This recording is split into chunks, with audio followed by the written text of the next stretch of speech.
with efficient and quicker response times. Hire Tank Security Team. No hassle, no headaches. Call Tank at 402-310-3589 and get secured today.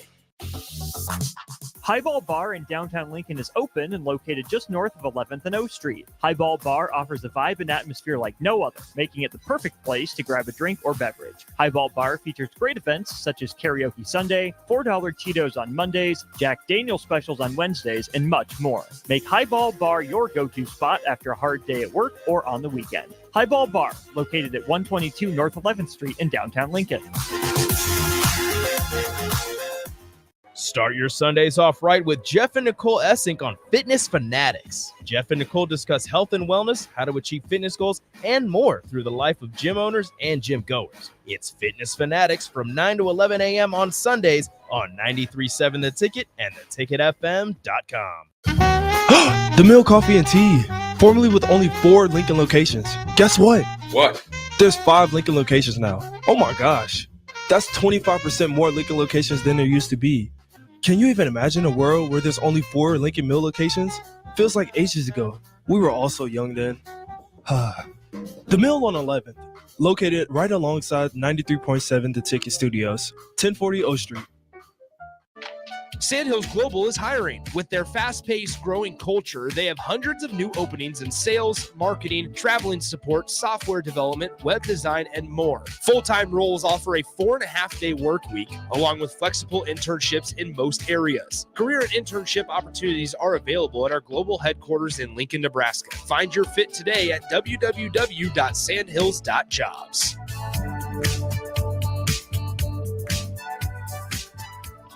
Hi, it's Sean Callahan here for Koppel Chevrolet GMC, and it's truck month at Koppel, and we want to sell them all. Choose between 0.9% APR or as much as $8,000 off list price. Yes, you heard right. That's 0.9% APR or as much as $8,000 off list on select new GMC and Chevrolet inventory. So please make that money-saving drive to Koppel in Louisville or check us out online at koppelcars.com. You'll be glad you did. All deals with approved credit must trade and finance. Play ball! Ready to unleash the fun with Salt Dogs Baseball? Join us at Haymarket Park for 50 action-packed games running through August. Stay ahead of the game by visiting saltdogs.com for updates on exciting promotions, giveaways, and events happening each week. Experience a change-up from your typical family night or make it a Grand Slam good time with friends and coworkers. Strike 3, you're out! Don't miss the fun happening all summer long. Visit saltdogs.com to get your tickets and unleash the fun. This is On the Block with Strick and Austin. Nebraska Basketball Hall of Famer and 9-year NBA vet, Erick Strickland. Strickland for 3! And you're going to go out of here as the Big 8 tournament champion. Middle school basketball coaching legend and Duke basketball shooting coach in his mind, Austin Orman. Coming at you live from the heart of Lincoln, America. On air and online at theticketfm.com. Presented by NEBCO. This is On the Block with Strick and Austin. Welcome into On the Block, brought to you by NEBCO, hiring 4 constructors as well as ready mixed concrete. Check them out at nebcoinc.com. I'm Austin Orman, joined by Husker Hall of Famer 9-year NBA vet Erick Strickland. Down in 305 County, Dade County, stand up. Are you you run into Pitbull yet down there? D Wade, anyone famous, any celebrities? No, nobody of the sort at this particular point. But I will say I am excited because it was one of those things where my daughter had no clue. You know, we had been talking, we FaceTimed, and and one of the things that I don't think she saw or could understand when I was saying, I'm FaceTiming her and I said, I'm looking forward to seeing you soon. Like, in her mind, she didn't catch that and realize how soon. But when I came in the door and she came downstairs, she was just like, oh, wow, overwhelmed. And she just ran and jumped into my arms. And it was a beautiful thing. That is incredible. I'm glad you had the opportunity to take that trip to be down there, and I appreciate you jumping on here. Let's just dive right into the first topic of the day. Justin Jefferson, right? 4 years and $140 million extension, $110 million guaranteed over those first 3 years, $95.7 million guaranteed overall, passing Chris Jones for the highest paid non-quarterback in football history. But Strick, we saw a ton of receivers get paid this offseason. The Eagles paid their 2 headlining guys. Jalen Waddle got an extension. Mike Evans, Michael Pittman Jr., St. Brown from the Lions, Jerry Jeudy. The list goes on for all these receivers that have received extensions. CeeDee Lamb might be next for the Dallas Cowboys. We'll see. But you sent an article, I think, asked the interesting question of, will wide receivers become too expensive? You brought up the point in our conversations. It used to be running backs. Now it's wide receivers. Are we at the point where wide receivers are too expensive? Are they getting too expensive in the NFL? Where are you at with that?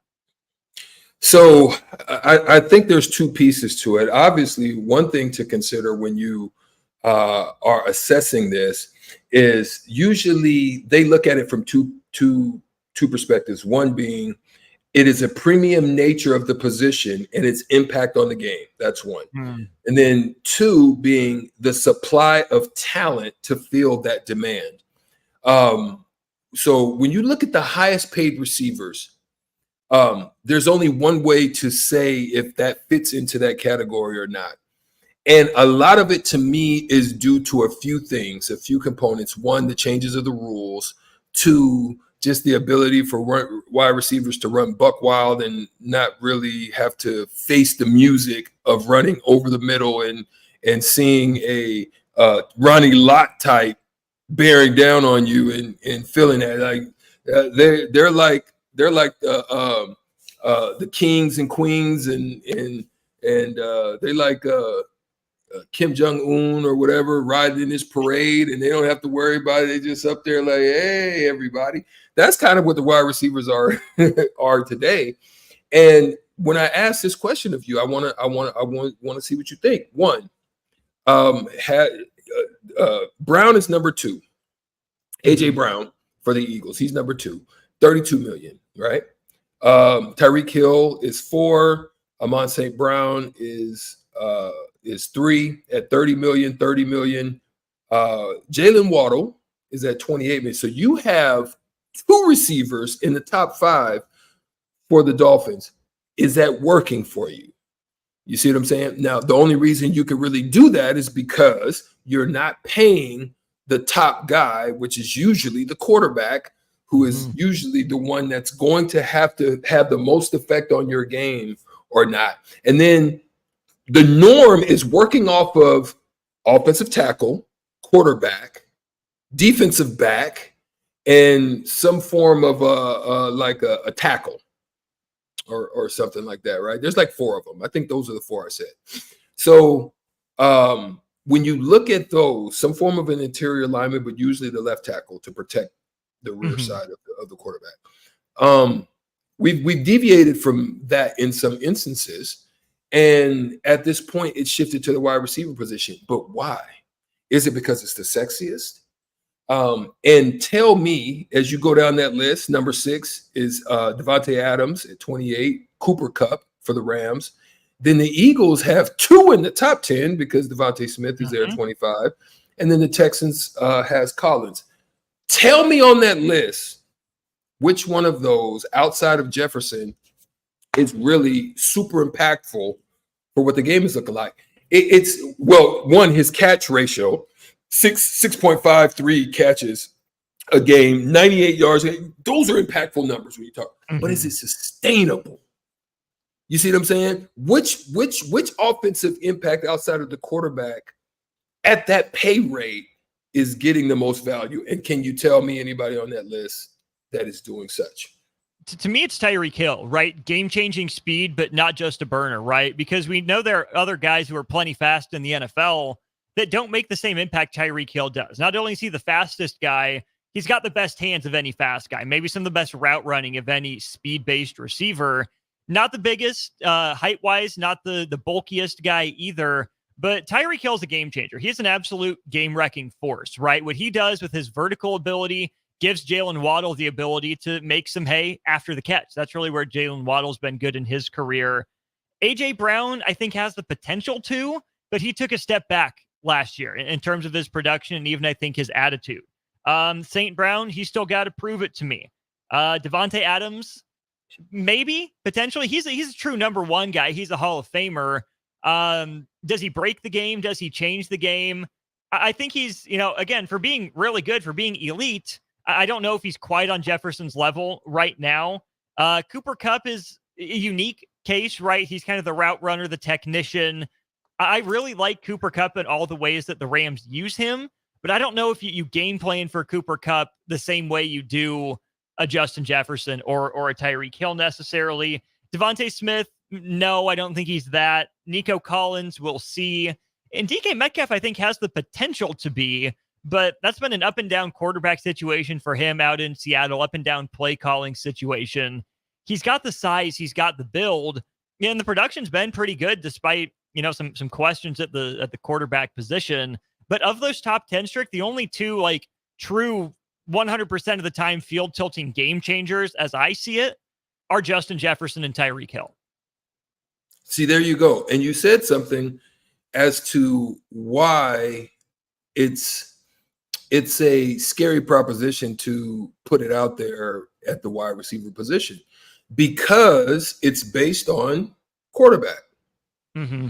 So here's what we may even be able to put this to a test unless he becomes elite. If you don't have an elite quarterback that's throwing it, but here's the problem. It's tough to have an elite quarterback and giving away that ratio as well to a wide receiver. It's just hard to do.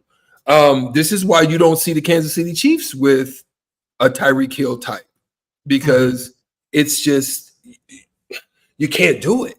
You have to give a percentage to one area or not, and you can't have the bulk of it there. The only reason that the Vikings are able to do this, Austin, is because they have a rookie quarterback. That's really the only reason they can do that. So this is why we're going to see over the next 4 years, and this is why they did it in this span, is you keep Justin Jefferson happy, but you also get a chance to look and see if it's going to work with the quarterback. But I can guarantee he's either going to be upset, frustrated, because that number is going to diminish if his quarterback becomes elite. Yeah, that's just the thing, is that Minnesota is banking on J.J. McCarthy being ready from day one. They're banking on having enough support around him that he can step in and really, justify Justin Jefferson's contract. He's put up numbers under Kirk Cousins.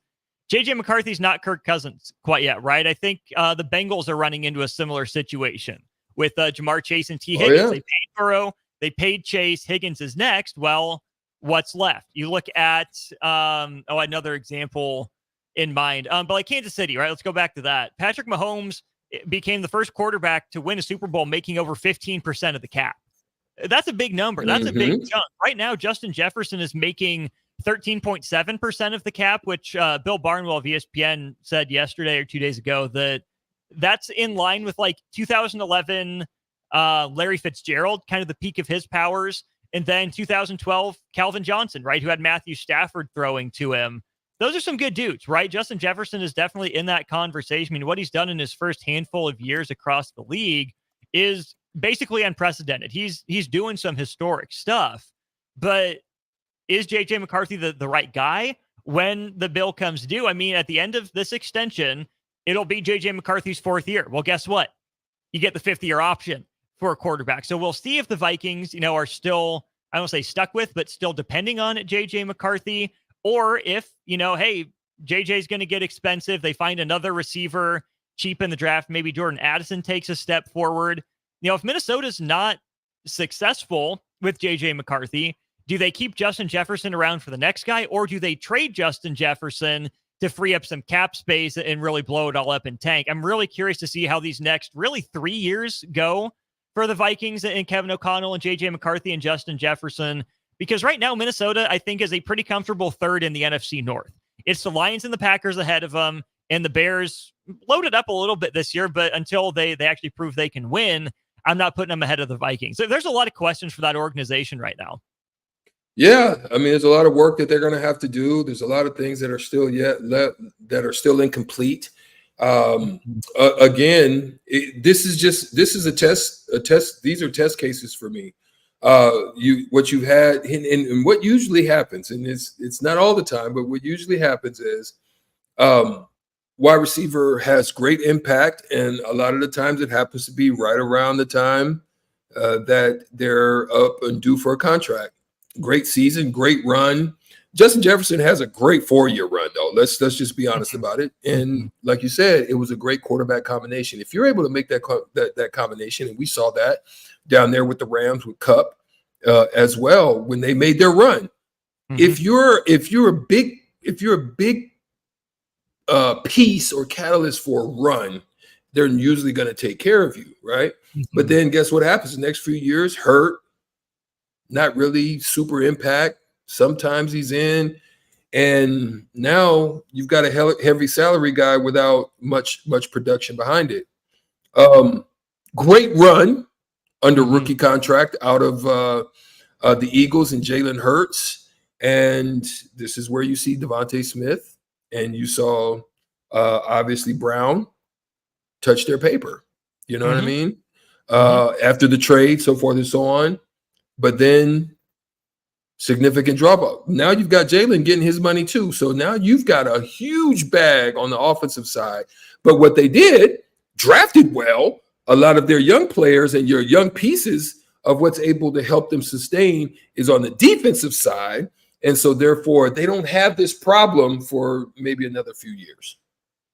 Makes sense. There's a lot more to dig into on this. We got to go to break. We got Evan Bland of the Omaha World Herald on the other side. Who's Nebraska's number one receiver, right? Can they have an impact like Justin Jefferson for Dylan Raiola? Does Dylan Raiola elevate the wide receiver core? We'll talk about that. And we'll wrap up Nebraska baseball season after Stillwater, all with Evan Bland of the World Herald right after this. Constructors is now hiring for all positions, with laborers starting at $23 and up based on experience.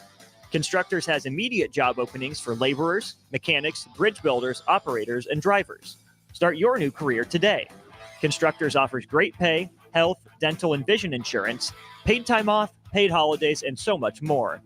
Join the crew today and be a part of Nebraska's oldest paving company dating back to 1908. For a complete list of openings and to apply online, visit constructorslincoln.com. 93.7 The Ticket, Fox, KFXL weather. Sponsored by John Henry's Plumbing, Heating, and Air Conditioning.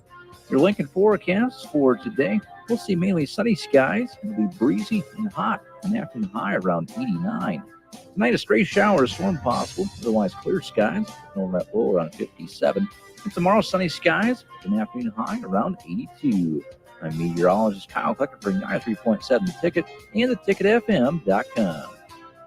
Problem gambling can destroy an individual's finances, relationships, physical, and mental health. If you or a loved one are struggling with addiction, contact Choices Treatment Center's 24-hour helpline at 402-476-2300. That's 402-476-2300. Husker fans, the 2024 Nebraska football season is right around the corner, and they need your support in Memorial Stadium this fall. You can now purchase a Husker football 3-game mini plan for only $170. This plan includes tickets to the UTEP or Northern Iowa, plus Illinois or Rutgers, and either UCLA or Wisconsin games.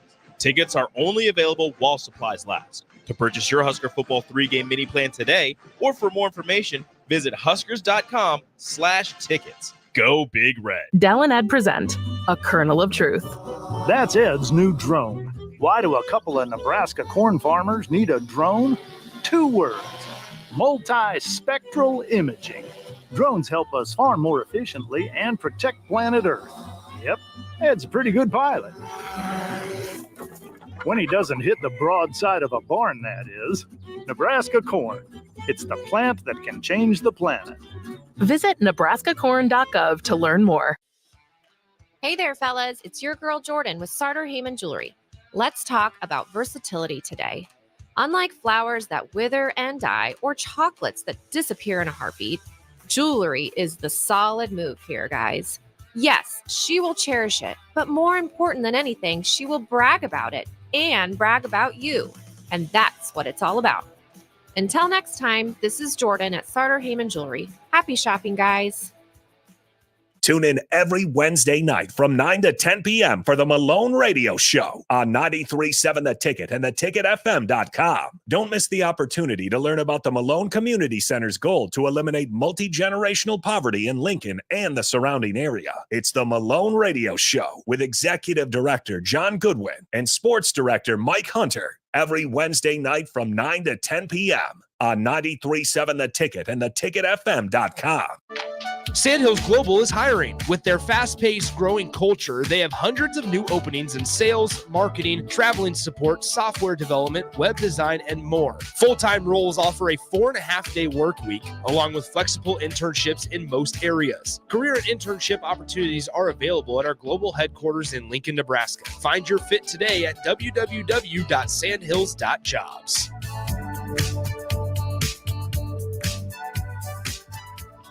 Hi, it's Sean Callahan here for Koppel Chevrolet GMC, and it's truck month at Koppel, and we want to sell them all. Choose between 0.9% APR or as much as $8,000 off list price. Yes, you heard right. That's 0.9% APR or as much as $8,000 off list on select new GMC and Chevrolet inventory. So please make that money-saving drive to Koppel in Louisville or check us out online at koppelcars.com. You'll be glad you did. All deals with approved credit must trade and finance.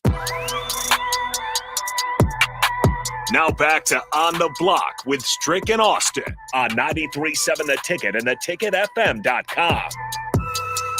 This is On the Block on 93.7 The Ticket, as well as theticketfm.com. I'm Austin Norman. We go to our VIP line brought to you by Allo Fiber, where they understand the importance of exceptional service with local heart. We welcome in Evan Bland of the Omaha World Herald on that Allo VIP line.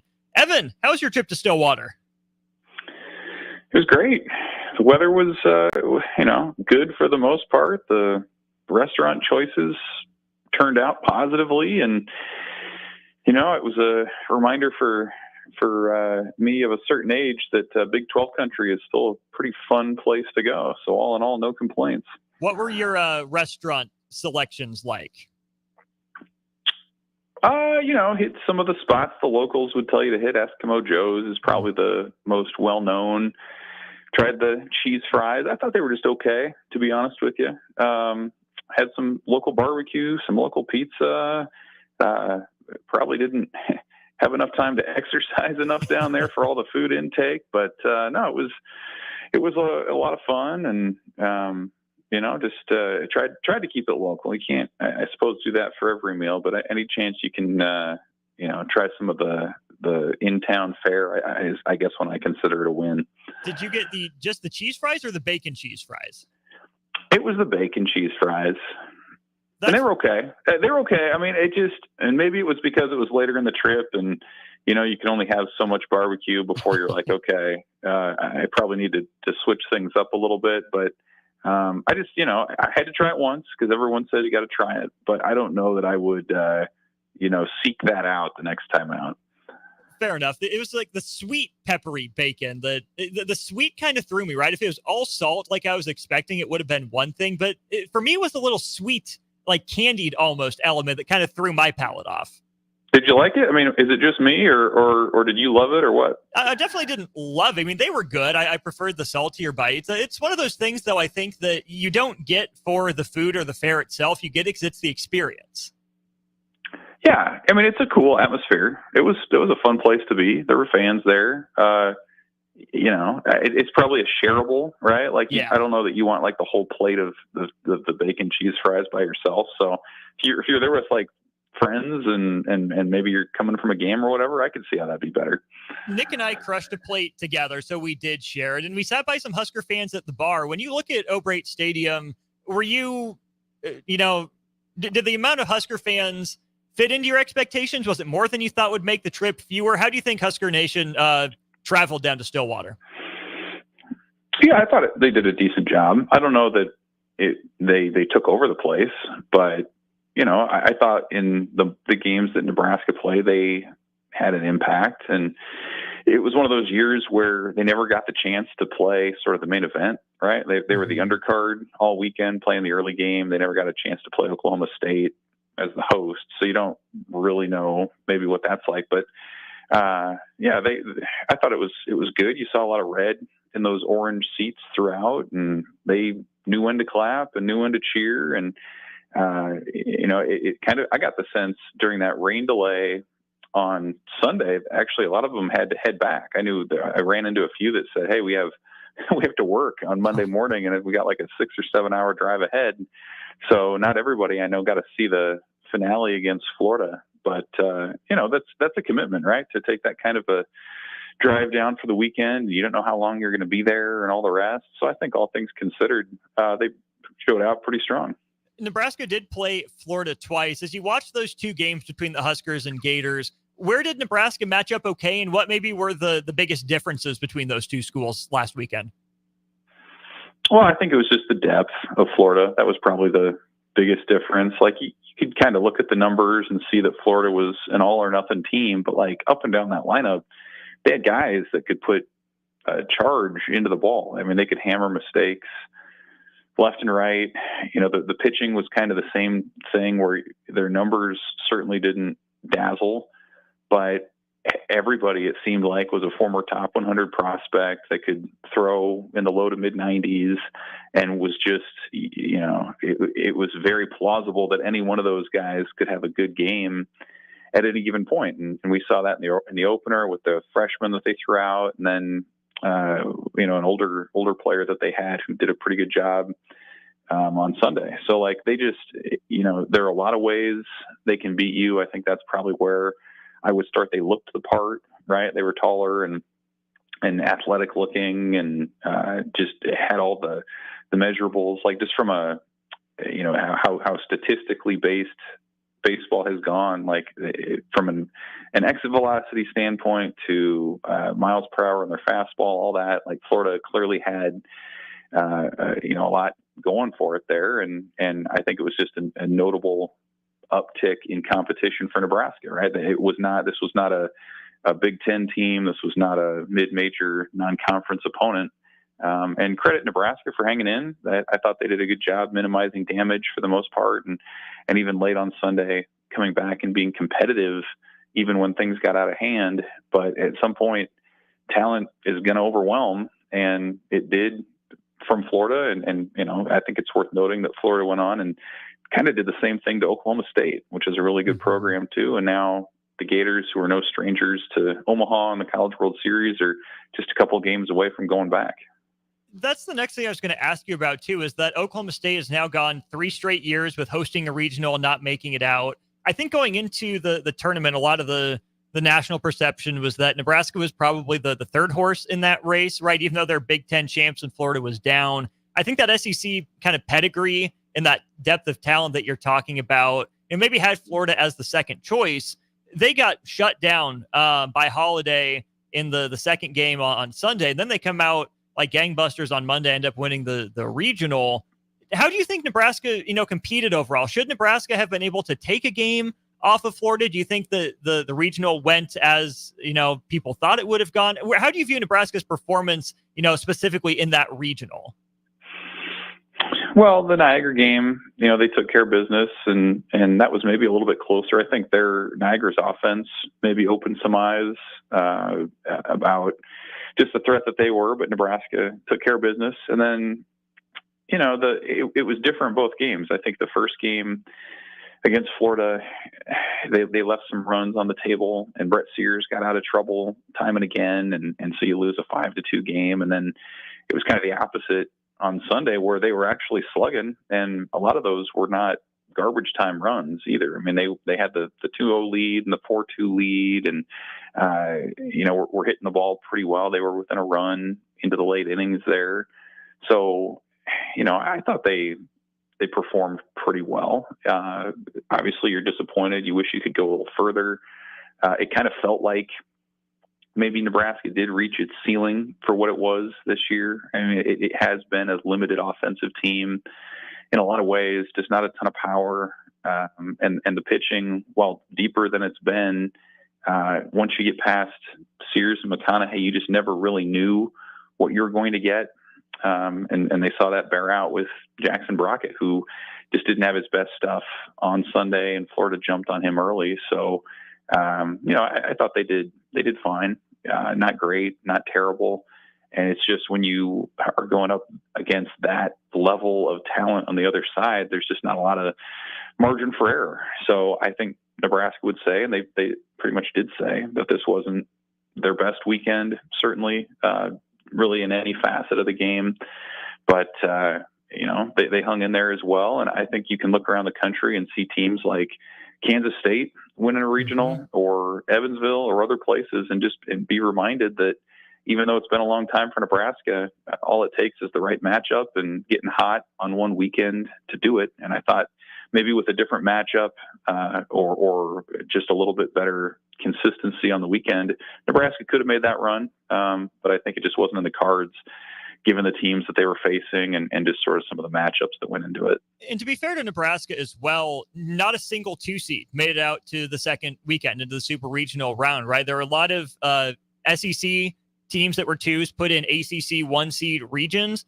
ACC dominated those. I think they went like 15-1 in those matchups as well. So if no 2-seed's going to make it, it's kind of hard to knock Nebraska for not making it out. But since the last out on Sunday, Evan, I've kind of vacillated, gone back and forth here between thinking that, Nebraska's closer than maybe I give them credit for to hosting a regional, because it was that little bit of a midseason swoon in the midweeks that we know. And Nebraska was, at least on the periphery of that hosting conversation as recently as April.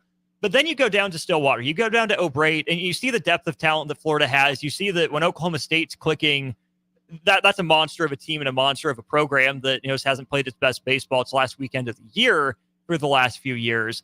Do you have an inclination one way or the other? Is Nebraska, closer to hosting than people think? Are they further from hosting and competing than people think after seeing Stillwater? Where are you at with kind of the state of the program moving forward?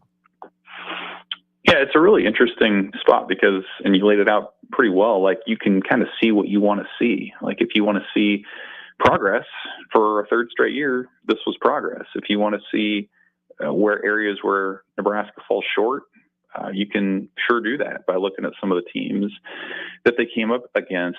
I think I kind of come down with the perception or maybe the opinion that, Nebraska has made the most of what it has with the talent that it has brought in. I think it's done a pretty good job of maximizing that with the facilities and the geography that they have to deal with. I think they've done a pretty good job of maximizing that. But you look at, the elite in this sport, they all have high-end facilities. They all recruit at a really high level. And I think that's kind of the next step for Nebraska, where they have had some good recruiting classes, but they need them to maybe be a little better, a little deeper. You walked around O'Brate Stadium just like I did, and man, what a reminder of ways that you can invest from a facilities standpoint, with the practice field adjacent to the main field there, and the batting cages and the weights all right on campus there. That's something Nebraska has wanted to do, haven't been able to do it yet, but maybe that's something. So like you can see kind of what the next steps can be for the program. Of course, a lot of that's easier said than done in a lot of ways. But I think it is encouraging that with what they have, it's good enough, and it should be good enough to consistently be in the conversation for an NCAA tournament. You should be at or near the top of the Big Ten every year because you invest as Nebraska in the sport really as much or better than anybody else. And so you take care of that stuff, and then you take your chances in a regional. And as a whole bunch of national seeds were reminded this last weekend, there's no guarantee that things are going to go your way in baseball in a really short window, condensed time frame. So I think Nebraska, to reach 40 wins, that's a successful season. To win a Big Ten tournament title, that's a successful season. And again, it didn't extend into a deeper regional run or anything like that this year. But I think you can kind of see, and Nebraska can certainly see what the path is if they want to take that next step. Troy Dannon was there. Dennis LeBlanc was there over the weekend, rubbed elbows with them, chatted with them a little bit. I would be curious to know their thoughts on O'Brate Stadium and what, if anything, they would like to see done at Haymarket. But to wrap up, Evan, let's look at the pitching and the lineup moving forward. Mason McConaughey, after that first inning, was really solid, right, against Niagara. I think he gets the first crack at being Nebraska's Friday guy. Do you think he can, stand up under that and take over for Brett Sears? Do you think Nebraska goes portal shopping to get a guy to compete with him for Friday, and if not, settle into Saturday? Yeah, I mean, we'll see what they do with the portal. It's hard to find ace-type pitchers over the years. I mean, Nebraska in the portal eras found some guys. Chance Roach became a weekend starter. He was decent for them. Dawson McCarville has been a weekend guy who came from the portal a couple years ago. So, you can find them. Yeah, Kaminska last year was probably the best success story of that group.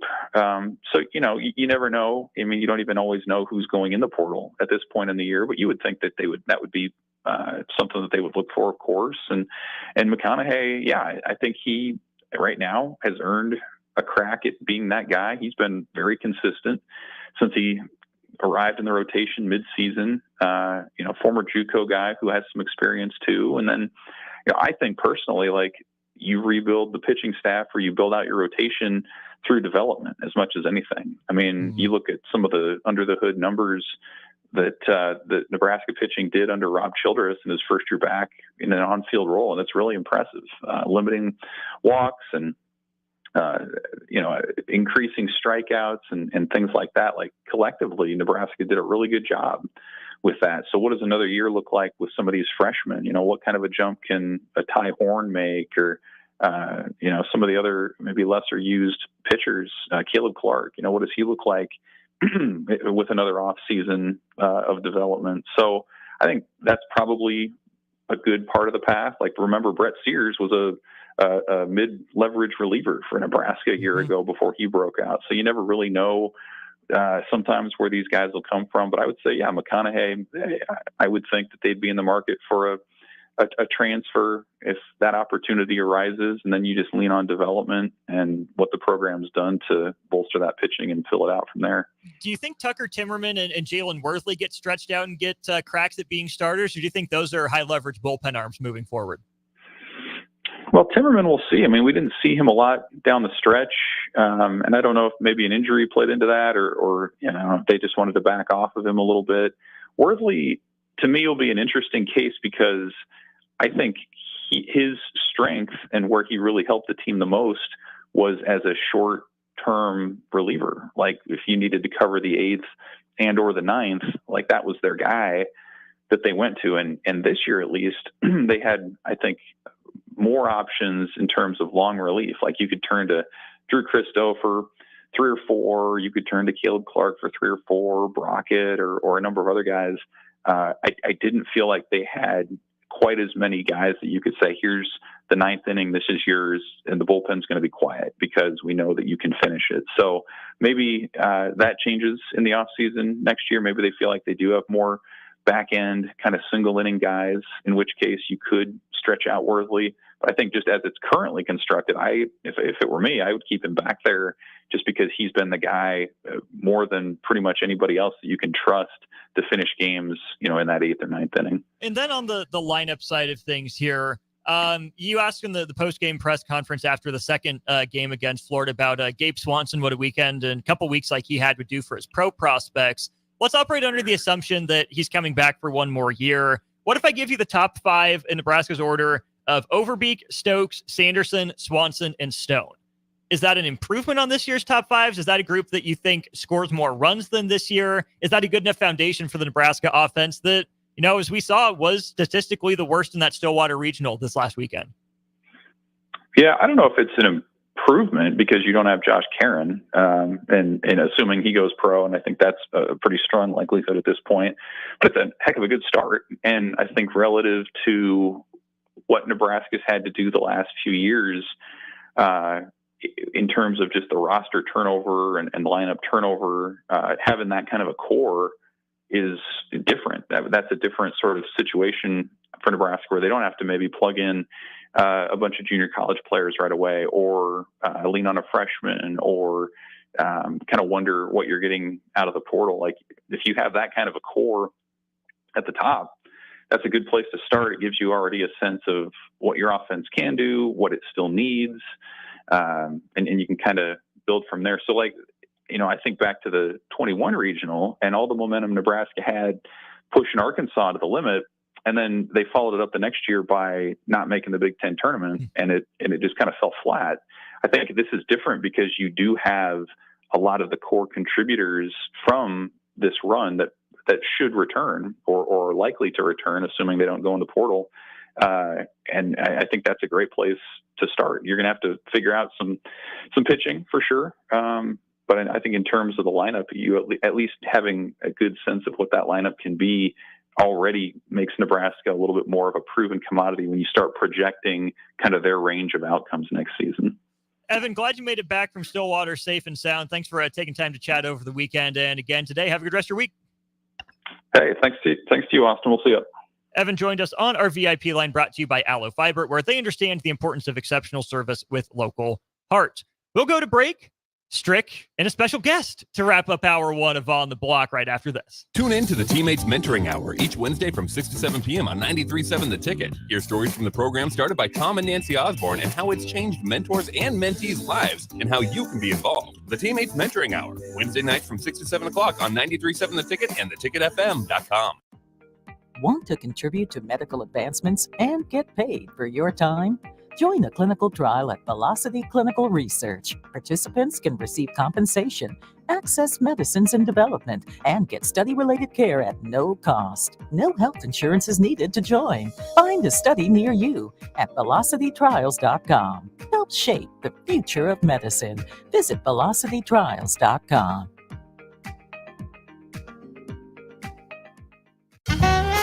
The Mill Coffee and Tea, formerly with only 4 Lincoln locations. Guess what? What? There's 5 Lincoln locations now. Oh my gosh. That's 25% more Lincoln locations than there used to be. Can you even imagine a world where there's only 4 Lincoln Mill locations? Feels like ages ago. We were all so young then. The Mill on 11th, located right alongside 93.7 The Ticket Studios, 1040 O Street. Sandhills Global is hiring. With their fast-paced, growing culture, they have hundreds of new openings in sales, marketing, traveling support, software development, web design, and more. Full-time roles offer a 4.5-day work week, along with flexible internships in most areas. Career and internship opportunities are available at our global headquarters in Lincoln, Nebraska. Find your fit today at www.sandhills.jobs.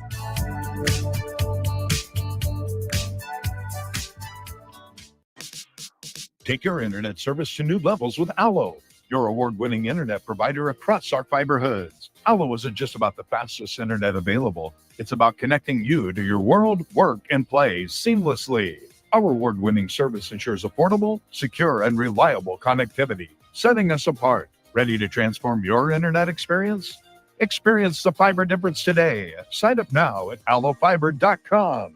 Allo, connecting your world. Rosie's Sports Bar and Grill, open for lunch and dinner at 1501 Center Park Road. How many times has the dad in your life complained about being tired and sore and done nothing about it? Why not change things up this year for Father's Day with a gift certificate for a massage from the Body Shop? It's not a day at the golf course or a new tool for the shop, but it is something that can make activities less painful going forward. Get Dad a gift certificate today for Father's Day at thebodyshoplincoln.com. The Body Shop at 48th and A. 93.7 The Ticket, Fox, KFXL weather. Brought to you by Bryant Air Conditioning, Heating, Electrical, and Plumbing. Your Lincoln forecast for today, we'll see mainly sunny skies. It'll be breezy and hot. An afternoon high around 89. Tonight, a stray shower or storm possible. Otherwise, clear skies. No that low around 57. And tomorrow, sunny skies. An afternoon high around 82. I'm meteorologist Kyle Klecker for 93.7 The Ticket and theticketfm.com. For the second year, the Nebraska Lottery's NASCAR Powerball Playoff promotion has roared into our state, and the excitement is throttling up. Until June 24th, buy a Powerball ticket with Power Play and Double Play. Enter the voucher number, and you could be one of 15 Nebraska winners of $1,000 and the chance to win a VIP trip to the NASCAR Cup Series Championship weekend, plus a shot at $1 million. Enter today. Powerball top prize odds 1 in 292 million. Dell and Ed present A Kernel of Truth. That's Ed's new drone. Why do a couple of Nebraska corn farmers need a drone? 2 words: multispectral imaging. Drones help us farm more efficiently and protect planet Earth. Yep, Ed's a pretty good pilot. When he doesn't hit the broadside of a barn, that is. Nebraska corn. It's the plant that can change the planet. Visit nebraskacorn.gov to learn more. Play ball! Ready to unleash the fun with Salt Dogs Baseball?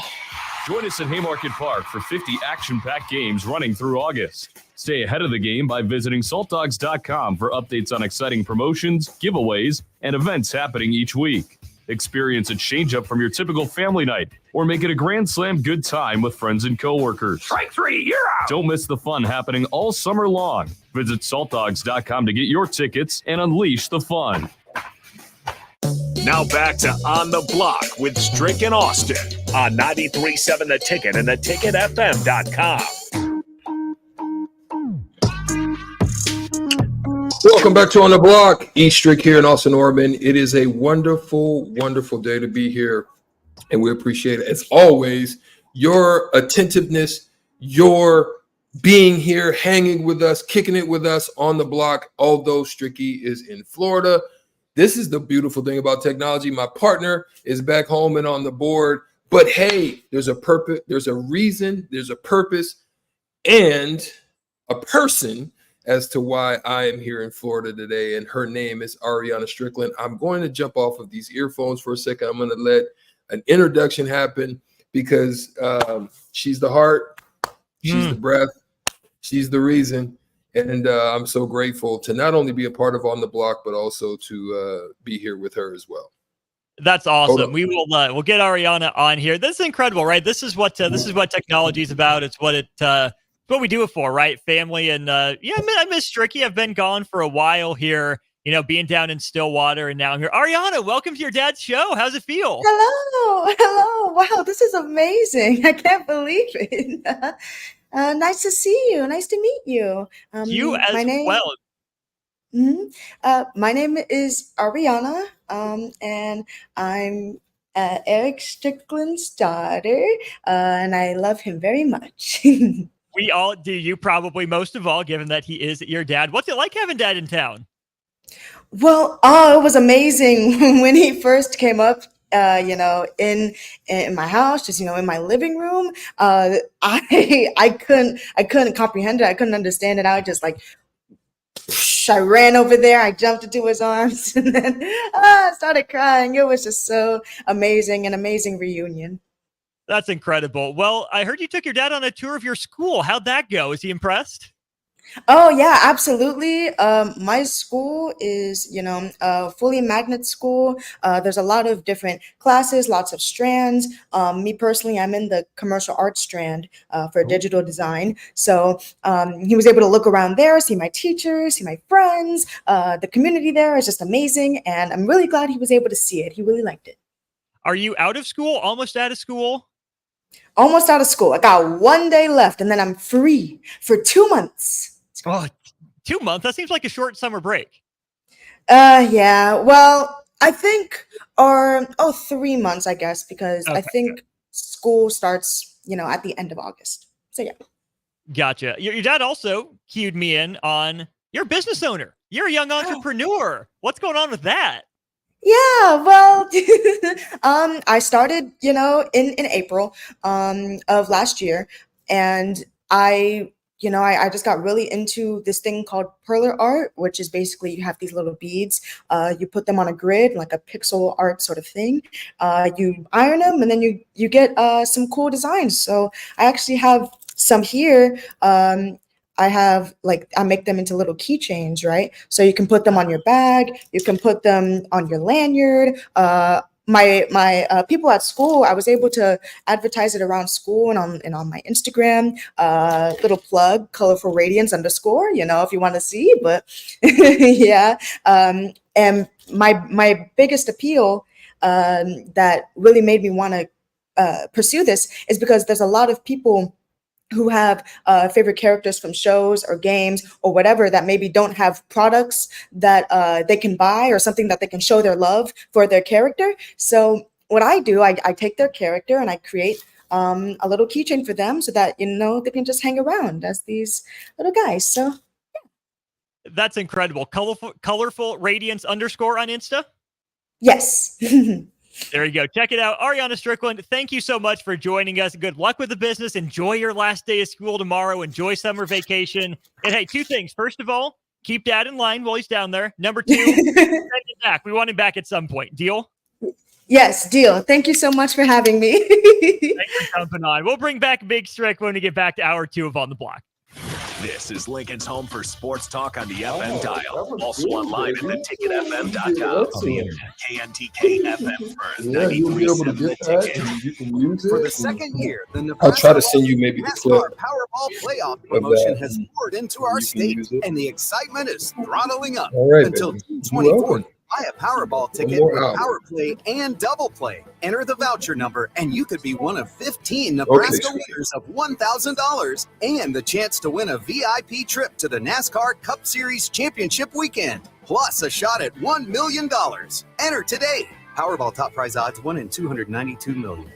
Husker fans, the 2024 Nebraska football season is right around the corner, and they need your support in Memorial Stadium this fall. You can now purchase a Husker football 3-game mini plan for only $170. This plan includes tickets to the UTEP or Northern Iowa, plus Illinois or Rutgers, and either UCLA or Wisconsin games. Tickets are only available while supplies last. To purchase your Husker football 3-game mini plan today, or for more information, visit huskers.com/tickets. Go Big Red. Do you need your event or venue secured? Call Tank Security Team. Tank Security Team is Lincoln's #1 non-lethal security company. Tank Security Team offers first-class security with efficient and quicker response times. Hire Tank Security Team. No hassle, no headaches. Call Tank at 402-310-3589 and get secured today. Hey, Nebraska! Register today for the 40th Annual Cornhusker State Games, taking place July 11th through the 21st in Lincoln, Omaha, and other Nebraska communities. The Cornhusker State Games features 70 sports for athletes of all ages and abilities. Price increases are approaching, so register early and save. For details, go to cornhuskerstategames.com. If you've experienced a sports injury, joint or back pain, trust your care to Nebraska Orthopedic Center, a proud platinum partner of the Cornhusker State Games. Okay, it's time to sell the house. How do we even begin to choose from the hundreds of realtors in town? Easy. We make a pros list. You mean a pros and cons list? No, just a pros list. We need someone with pro photography to showcase the house in the best possible way, pro marketing to make sure we get maximum exposure, pro negotiations so we know we get the best price. This is one of those times where you already know the right answer, isn't it? You know it is. Ben Bleicher and Professional Realty Group. Contact Ben Bleicher and the team at Professional Realty Group of Berkshire Hathaway's Home Services Ambassador. Online at prg-ne.com. Start your Sundays off right with Jeff and Nicole Essink on Fitness Fanatics. Jeff and Nicole discuss health and wellness, how to achieve fitness goals, and more through the life of gym owners and gym goers. It's Fitness Fanatics from 9 to 11 a.m. on Sundays on 93.7 The Ticket and theticketfm.com. Take your internet service to new levels with Allo, your award-winning internet provider across our fiber hoods. Allo isn't just about the fastest internet available. It's about connecting you to your world, work, and play seamlessly. Our award-winning service ensures affordable, secure, and reliable connectivity, setting us apart. Ready to transform your internet experience? Experience the fiber difference today. Sign up now at allofiber.com. Allo, connecting your world. 93.7 The Ticket, Fox, KFXL weather. Brought to you by Bryant Air Conditioning, Heating, Electrical, and Plumbing. Your Lincoln forecast for today, we'll see mainly sunny skies. It'll be breezy and hot. An afternoon high around 89. Tonight, a stray shower or storm possible. Otherwise, clear skies. Normal low around 57. And tomorrow, sunny skies. An afternoon high around 82. I'm meteorologist Kyle Klecker for 93.7 The Ticket and theticketfm.com. Rashawn Jackson here for Bauer Infrastructure, a veteran-owned local company proudly serving Lincoln, Lancaster County, and the surrounding areas. Bauer provides quality work at an affordable price, and they're growing rapidly. If you want to experience a career with a fast-paced, family-friendly environment, visit BauerInfrastructure.com. They have top-of-the-line benefits, year-round work, even through the winter. Bauer, usher in the new era of infrastructure to an area near you. And as always, go Big Red! All right, it's time for Final Jeopardy. It's been a tight contest today that all comes down to this final question. No summer picnic or family get-together or trip to the lake is complete without this particular item. Let's go first to Bob. What is beer? No, that's not it. Think about the kids. Over to you, Farley. What is corn on the cob? Tough to grill that on a boat. Wrong again. Grace, this time for the win. What is Bure's cheese spread? We have a winner! Bure's cheese spread, available in most local grocers in Nebraska. At Doane University, we build leaders, and that means your success and achievements come first. At Doane University, your future is uniquely yours, and our world-class liberal arts education is just the beginning. We invite you to schedule your campus visit and experience why Doane University will start you on your journey to your future career. Learn more by scheduling your personal campus visit today at doane.edu/visit. See you soon. Shopping for new flooring is different today. Getting your questions answered, making the right selection, getting the best value, and installed quickly and professionally. Visit ostreetcarpet.com or shop our store. We'll answer all your questions and help you make the right choice. You'll be enjoying your new floor in just days for less than you'd pay elsewhere. Carpet, vinyl, wood, laminate, tile, and area rugs. We've got it all. O Street Carpet. 1732 O Street. Family owned and operated. Always the best value. This is On the Block with Strickland Austin. Nebraska Basketball Hall of Famer and 9-year NBA vet, Erick Strickland. Strickland for three. And you're going to go out of here as the Big 8 tournament champion. Middle school basketball coaching legend and Duke basketball shooting coach in his mind, Austin Orman. Coming at you live from the heart of Lincoln, America. On air and online at theticketfm.com. Presented by NEBCO. This is On the Block with Strickland Austin. Hour 2 of On the Block. Stricky in Dade County, 305 Miami. Austin Orman, 1040 O Street in the 402. Thanks for tuning in to On the Block, brought to you by NEBCO. If you're looking to start a new career today, plenty of openings available for you. Visit nebcoinc.com. Ready Mix Concrete Constructors, link in their websites as well. Appreciate NEBCO and their still new but strong partnership with On the Block here, sponsoring us, making sure we're on the air. Also want to shout out Scissors and Scotch. Tomorrow, 2 to 6 p.m., we have a remote broadcast, 30th and Yankee Hill. I was just down there today. I'll turn toward the camera a little bit here. This is not what I looked like when I woke up this morning. Really appreciate the staff at Scissors and Scotch for getting me right. I honestly felt like I was living the NBA life, Strick. I felt like I was pampered, right, to some degree. I know back in your day it was hard work, but I was living the high life today. I got a couple hot towels. I got a cold towel. Got my face shaved for me, and a lot of in-depth questions, making sure that I looked the way I wanted to. Rinse in the hair, shampoo in the hair, everything. Like, I just show up, take a pair of scissors, clip it, call it good. I'll shave myself. It's not that hard. I felt pampered today by the people at Scissors and Scotch. I'm excited to get back out there tomorrow. Did you have a scotch? I did not, but only because I had to drive to work. I did, however, take a Red Bull for the road. So if I'm dragging during old school, I'm going to hit that. Yeah, no doubt about it. No doubt about it, man. Thanks again for all the listeners who had an opportunity and a privilege to be able to meet my beautiful daughter Ariana. And you can tell she's smart as a whip, and I just love her entrepreneurial spirit, and that's something that's different at 16 years old these days, man. I mean, there are a lot of them. There are definitely a lot of young, inspiring, different businesses that have been inspired, but I just love the spirit of it all, and also in a testament of what they teach her at school. So it's been good to see. And she's got her dad's gift of talking. She's a natural, Stricky. Yeah, she's a natural, bro. Like, it just rattled that right off the brain. She's probably better than me, to be honest. I don't think I'm good at this thing at all, to be honest. I think I just love to talk ish. I like to talk stuff. But other than that, I don't think I'm great at this thing, man. You guys are probably way better than me. I just love it. I just love the game. I love the group. I love my partnership with you, and I love On the Block, the Blockheads. I love the guys, man. It's great. You talk ish, you talk facts. As we established on Happy Hour, your daughter has the 4.3 GPA, you have the 4.340. So you kind of weigh that out depending on I wish I had a 4.340. I wasn't that fast.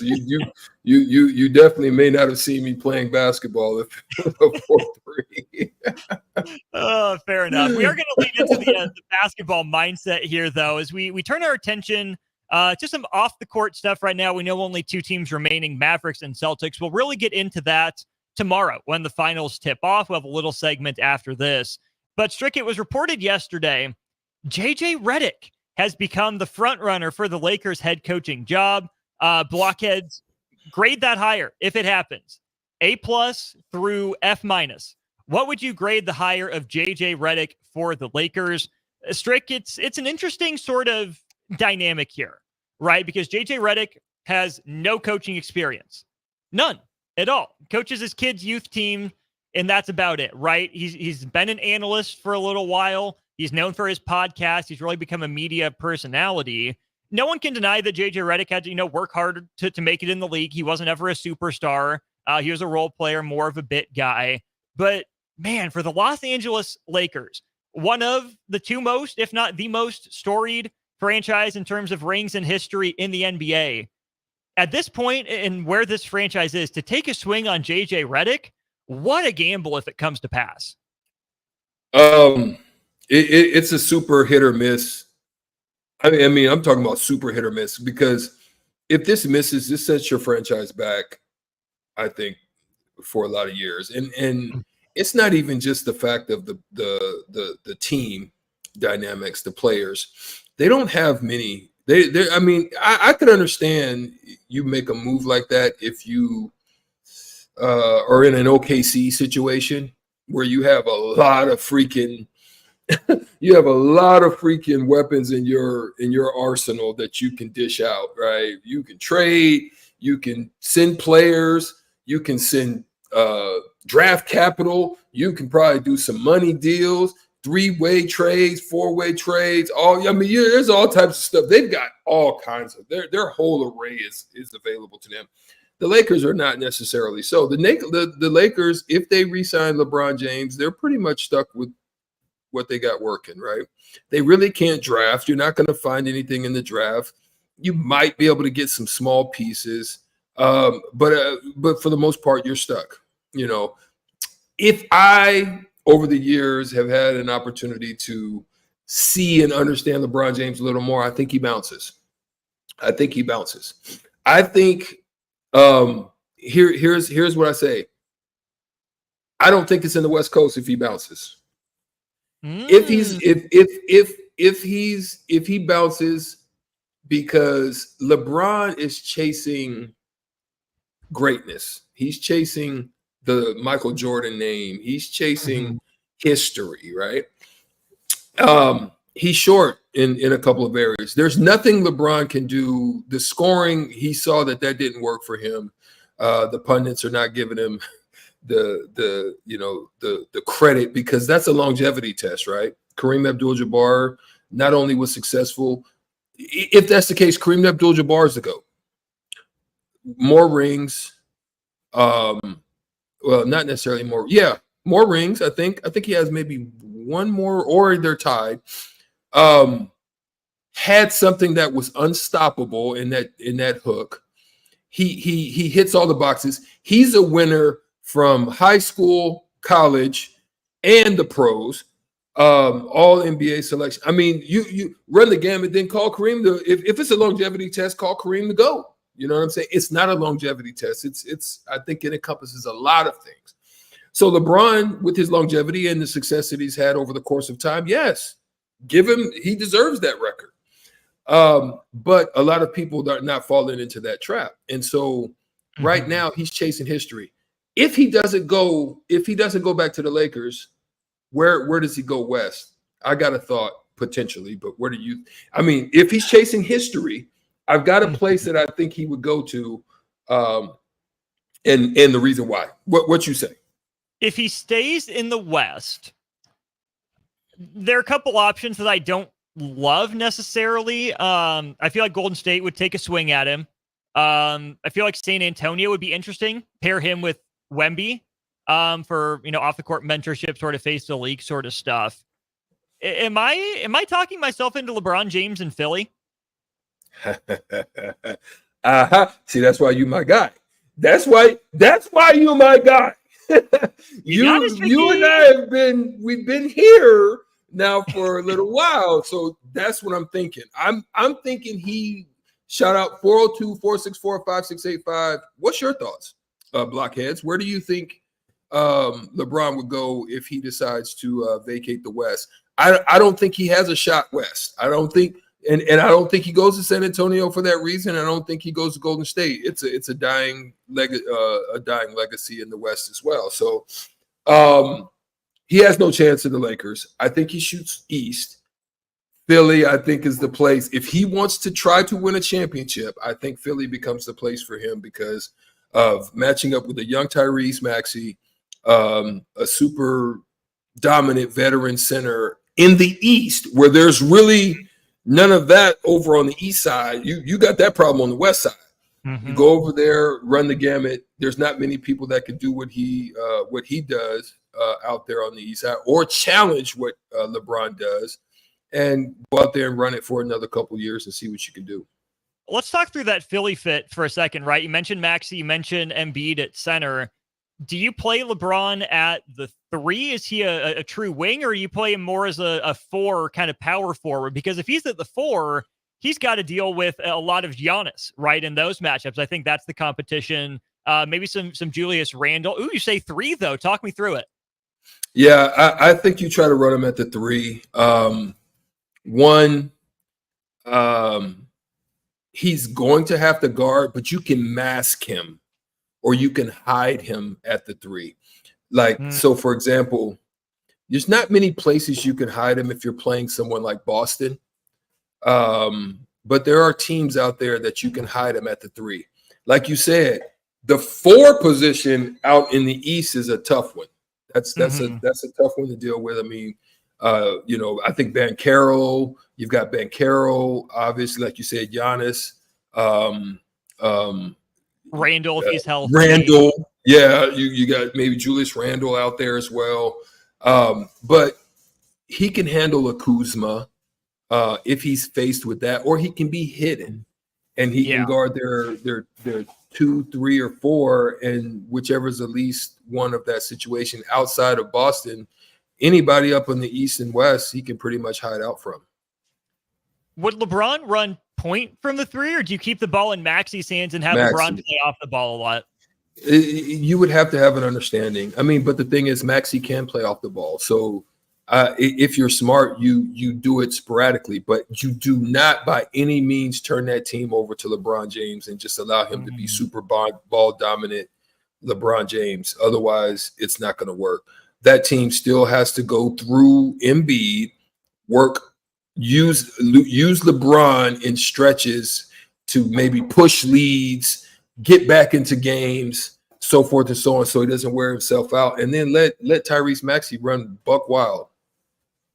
Tell me I'm crazy. What about LeBron in Indiana? They don't re-sign Pascal Siakam, so you have that 3-headed monster of Tyrese Halliburton, LeBron, and then Miles Turner. The reason I don't like it is because Indiana likes to run. They play fast. I don't know if LeBron can hold up over that for 82 games. But what if it's like what the Warriors tried to do with Chris Paul, where they bring a guy like that in on a change of pace, right? To have that kind of, half-court operator, because that's where Indiana got slowed down. When they had to slow down in the half court. I mean, it's not going to happen because Indiana won't pay $51.5 million for a single player. It's not how that franchise operates. But hypothetically, in a basketball sense, does Indiana need, a bigger wing like LeBron for half-court situations? I think you're on to something regarding that, that style of what they need. To be honest, I don't believe that LeBron would fall into that mode, because there he would have to defend. Gotcha. Like he couldn't hide out as much there, because he would have to defend. And I think he's become an average enough shooter to where he can do spot ups.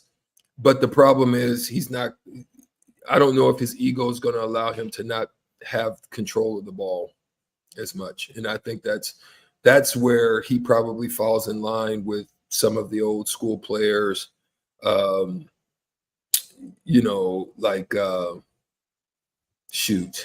of those old school players. I'd say the one that comes to mind for me, Strick, that we talked about a lot on the show is Russell Westbrook, who it took 3 or 4 years for him to figure out how to not be the man, right? I think LeBron. Carmelo, yeah. I feel like LeBron has a more rounded skill set than those guys, so he should more easily be able to fit into really any team construction, but it's between the ears. It's right here that if he's willing to take that step back to be a bit player, be a role player, be a really good second banana, an extremely overqualified third banana, because if he goes to Philly, like you said, there'd have to be that understanding that this is Embiid's team, Maxi's his too. You're our break glass in case of emergency. You have to focus on the little things again. Could he dial back into that for 65, 70 games? I don't know. That's the part that I don't have a clue either. And again, when you're chasing history like that, it's tough. It's tough. Like even MJ in his greatness, he was still able to be a great number 2 in Washington. Yeah.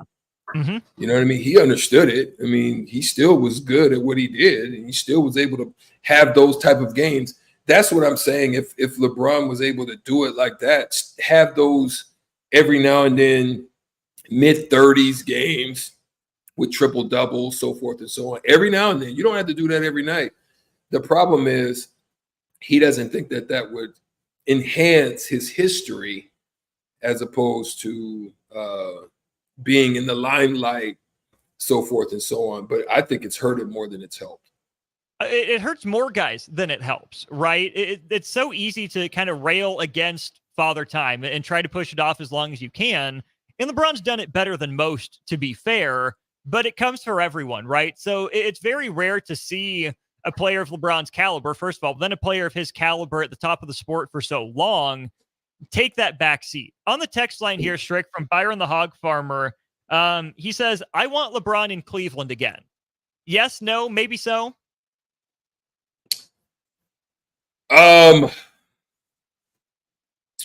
Once is beautiful, twice is lovely, 3 times they say is a charm. I virtually don't think that happens. There was a lot of love shown when he did come. I think it works in some instances because you could kind of mask him there. But are they willing to pay that premium price? Are they willing to draft Bronny? Are they, there's probably a lot of things that you would have to ask. It's going to be a premium price they're going to have to pay. And are you willing to give up Donovan Mitchell? Without a Donovan Mitchell there, I don't think even if Donovan Mitchell came to LA, they win anything, especially out west. Now, if LeBron goes over there and you're able to keep a Donovan Mitchell with Darius Garland and the defense and the back end type of guys, I think you can do okay in the East. But is it enough to get you over the hump? I think Boston is pretty solid. I think New York is emerging. I think New York only just by injury is really kind of how they fell by the wayside.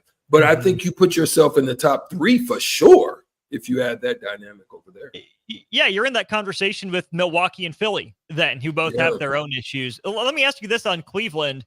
It seems like they're approaching an inflection point where they can keep. I would send him to Milwaukee. Like if you send him to Milwaukee, he can hide out. Dame. Yeah. Milwaukee might take a 2-year flyer on something like that. They might be willing to pay some premium luxury tax because they have no chance. They have no chance. You know what I'm saying? Without it.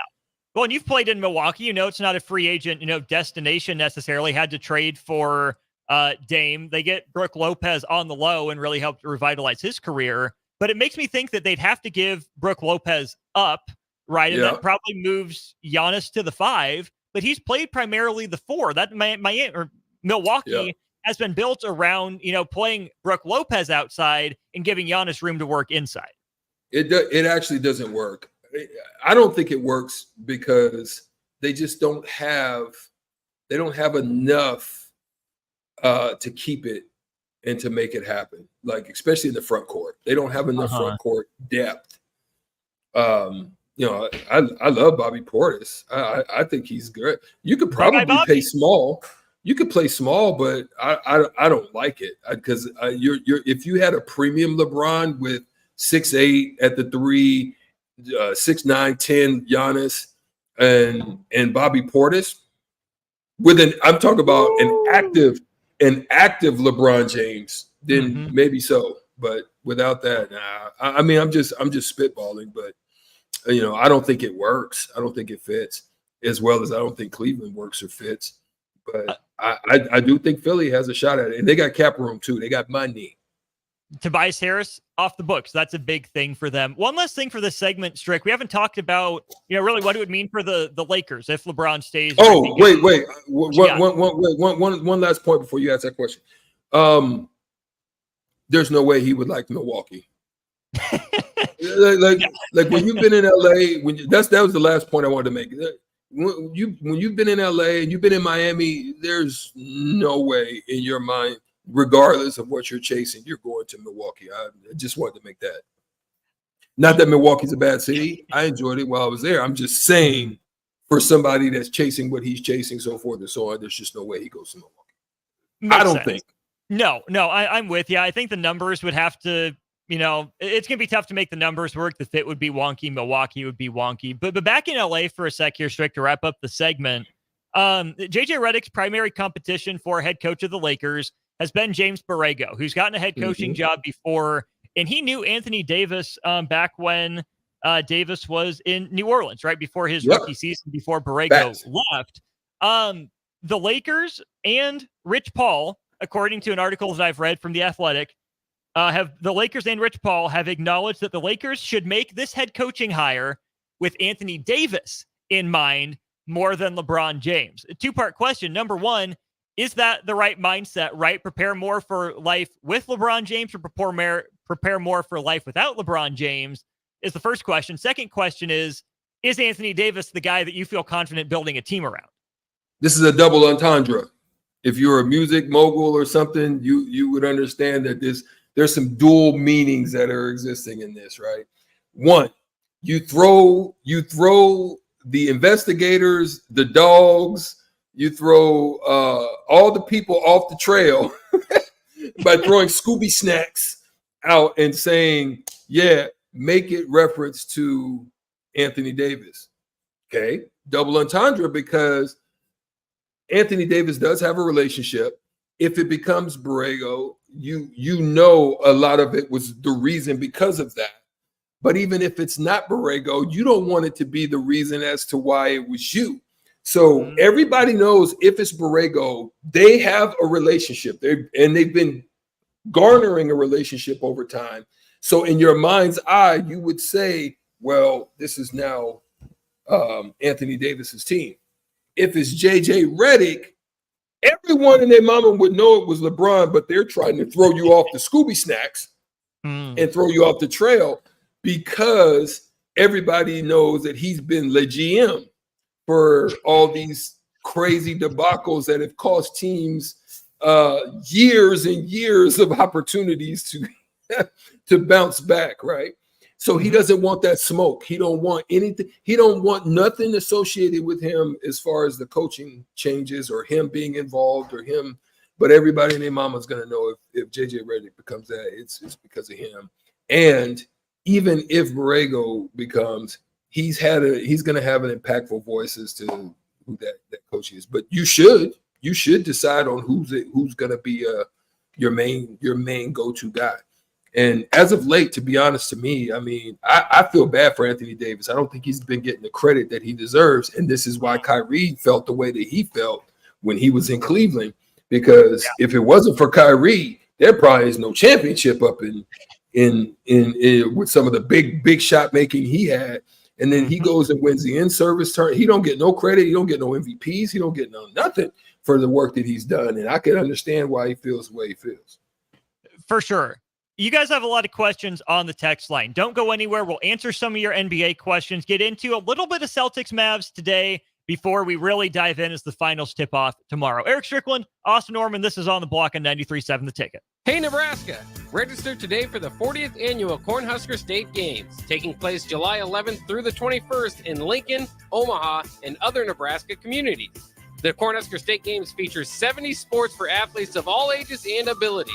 Price increases are approaching, so register early and save. For details, go to cornhuskerstategames.com.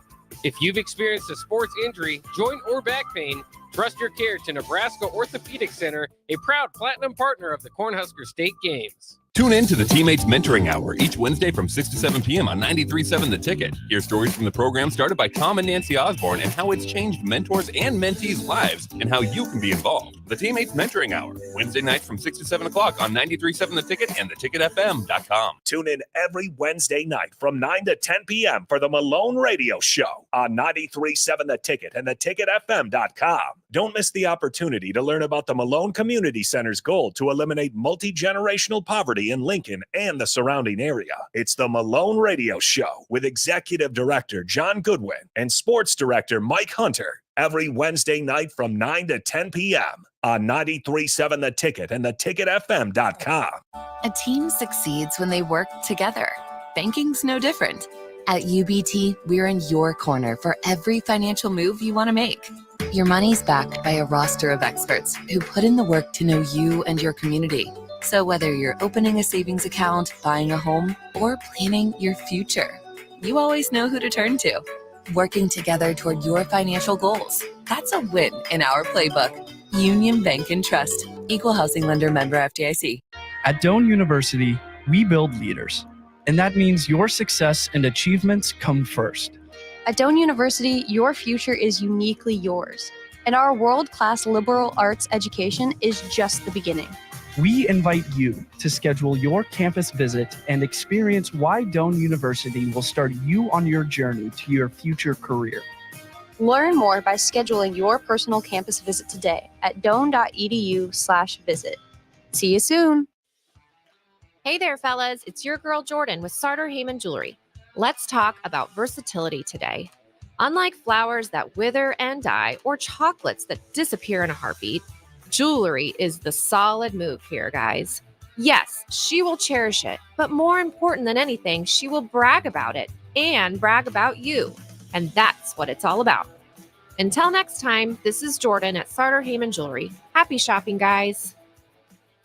At Fairway Meat Market, you're family, and as part of the family, they want to save you money on your meat and groceries. Now, through June 9th, they have 2 special deals for ticket listeners only. Enjoy a limited time USDA choice beef hanging tender steak that's soft and tender, but loaded with flavor. Also, for ticket listeners only, get extra meaty loin back pork ribs for only $2.99 per pound. Mention the ticket prior to checkout for discounts. That's all at Fairway Meat Market in the Rockledge Square Shopping Center, just south of 84th and Van Dorn. NEPCO is hiring CDL drivers for ready mixed concrete, Husker Concrete, and Beatrice Concrete. NEPCO offers great pay, medical and retirement benefits, paid time off, and they pay for CDL training. Apply today and start your new career with a $2,500 hiring bonus. From NEPCO's beginning in 1908, it's the employees that have formed the company's solid foundation. Start your career today. Visit nebcoinc.com. That's NEBCOINC.com. If you're a homeowner or a business owner, you have a lot of projects, and no one has an unlimited budget or time. Sunbelt Rentals makes all jobs less stressful with no need to purchase large equipment or hire a crew. You can do it yourself with rentals and everything from aerators and power rakes for spring yard work to stump grinders, concrete mixers, tile saws, and more. Check out their inventory in Lincoln, north of Cornhusker Highway on 56th Street, or online at sunbeltrentals.com. Liberty Law Group is committed to the defense of your liberty and pursuit of your justice for those that have been injured. My name is Matt Knight, attorney with Liberty Law Group. If you've been injured in an accident that wasn't your fault, call 877-42-LIBERTY.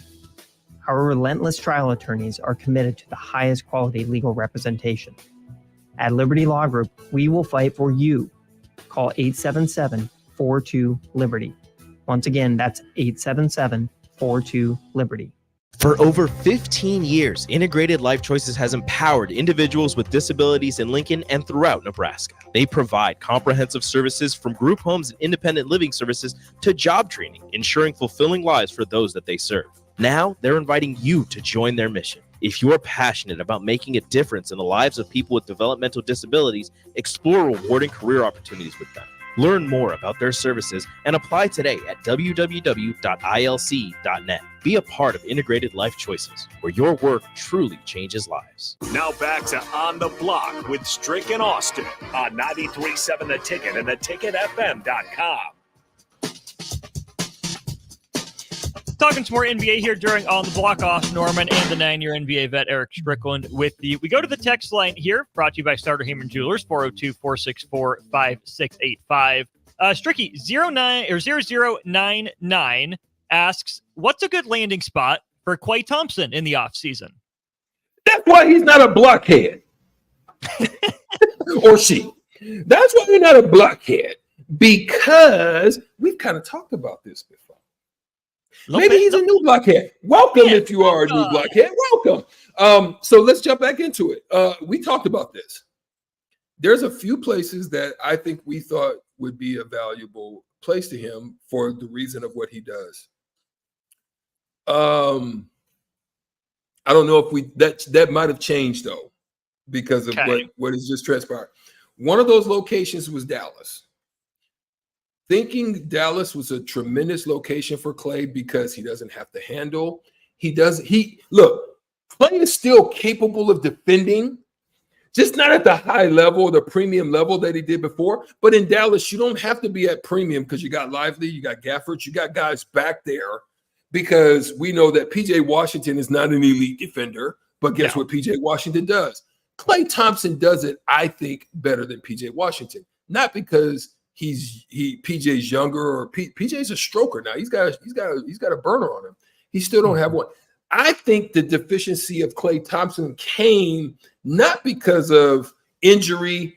It's because they run an offense that is constantly moving. There's no stopping. There's all types of action all throughout the game. And then you have to defend at a premium level. That feels to me like Rick Pitino back in the day trying to make the Boston Celtics play 40 minutes of hell press defense against professionals. What? That's crazy. Like, I was so glad Pitino was gone by the time I got to Boston. I was like, whoo, I survived that one. I'm a defender too. Whoo, thank you. I mean, I don't mind 94 feet, but God dang, 40 minutes a game? Like this, that was crazy. We're not Nolan Richardson around here. So that's why I think Dallas would have been a good look for him. I think New York could be one. Don't have to really do too much. They need extra shooter over there. I think DiVincenzo is a good defender, streaky shooter. Josh Hart, same, great defender, streaky shooter, but he's all around versatility. I think another shooter there would be fine. Definitely coming off the bench in that instance. You could probably use him in Philly. Think that's another one possibly, because of what they do there. Got back help as well. And how would you like to see him in Boston? Boston's interesting. He would probably take Peyton Pritchard's spot in the rotation. But Pritchard's more of a ball handler, right? He's kind of the backup to Drew Holiday, really, because White can run point, but it's really been Drew and then Peyton Pritchard off the bench. I think a place like Boston is good because, like you said, you can cover for his defensive, limitations right now. Because, like you're saying, he can still defend, but you used to be able to put him on a lot of twos, threes, and then even slide him up to the four in the right lineup. He's got to be threes and fours now. He's just not quick enough, not as explosive to stay with, a lot of the twos that he did back in the day. I think Indiana, where you have Miles Turner as an eraser, could cover for him. I think a place like San Antonio with Wemby, I think he could fit in well there. Milwaukee! Would you have to get rid of Middleton, or could you play him and Middleton together? Yeah, I think he could come off the bench, but I think him and Middleton give you a balance. Okay. Yeah. There's no drop off. There's no drop off. They're both basically in a similar light. Probably Middleton's going to rebound a little bit more. Other than that, yeah, they're very similar. He's going to shoot a little bit better than Middleton. Middleton's going to rebound a little bit better, but then they do a lot of the same type of stuff. My other question for you when it comes to Klay Thompson is he's not going to make the money. He's not going to make the money. Let's just be honest. No, yeah, that's where I was going next. Okay. No, he's not. And that we talked about the ego with LeBron and putting himself behind, right? It seems from the outside like Klay has done that this entire Warriors run. But at the same time, you're Klay Thompson, son of an NBA guy. You've won all the rings in Golden State. You're one half of, a top 3 backcourt in NBA history. It's Steph and Klay, right? Klay is an incredible NBA player with a Hall of Fame resume all his own, right? On the one hand, I think Klay would maybe be used to fading into the background a little bit because it's Steph's team. Then it was Steph and KD, and then it was, Draymond probably gets more headlines than Klay does. Part of me thinks Klay would be okay of taking less money coming off the bench, and he could slide back into a bench role mentally. But I wonder if there's a part of Klay Thompson that with all the struggles that he's been through, if he's desperate to prove that he can still play at a higher level than he's shown, and maybe Klay would, want more opportunities instead of fewer, more minutes instead of less moving forward. I think he'll be okay. I think you're right. I think he'll be okay with less of everything. I think he'll be more efficient with less of everything. Yeah. So I think styles matter for Klay. Mm-hmm. The style of play. This is why I don't think Indiana's a fit, because just like you said, there's a lot of running involved in that Indiana offense, So they get that ball off quick, and that feels very similar to Golden State, just in the East, right? Right. Very open style. Like they don't run a lot of sets. It's a lot of similar to what Golden State does. Therefore, I think that's an issue. I personally think a great fit for him, if he decides he can take a step back, if he understands he's not going to get the money. I mean, look, you can just look at his season and say that's not a max contract, not even close to the max. Get in, make your money, extend your career, extend it maybe 2-3 years, take $5-8 million or whatever, you know what I'm saying, and go into the great good night and chill. But I think, I would love to see him in Denver. Ooh, Denver. Would you say that he would he replace Michael Porter Jr. or no replace?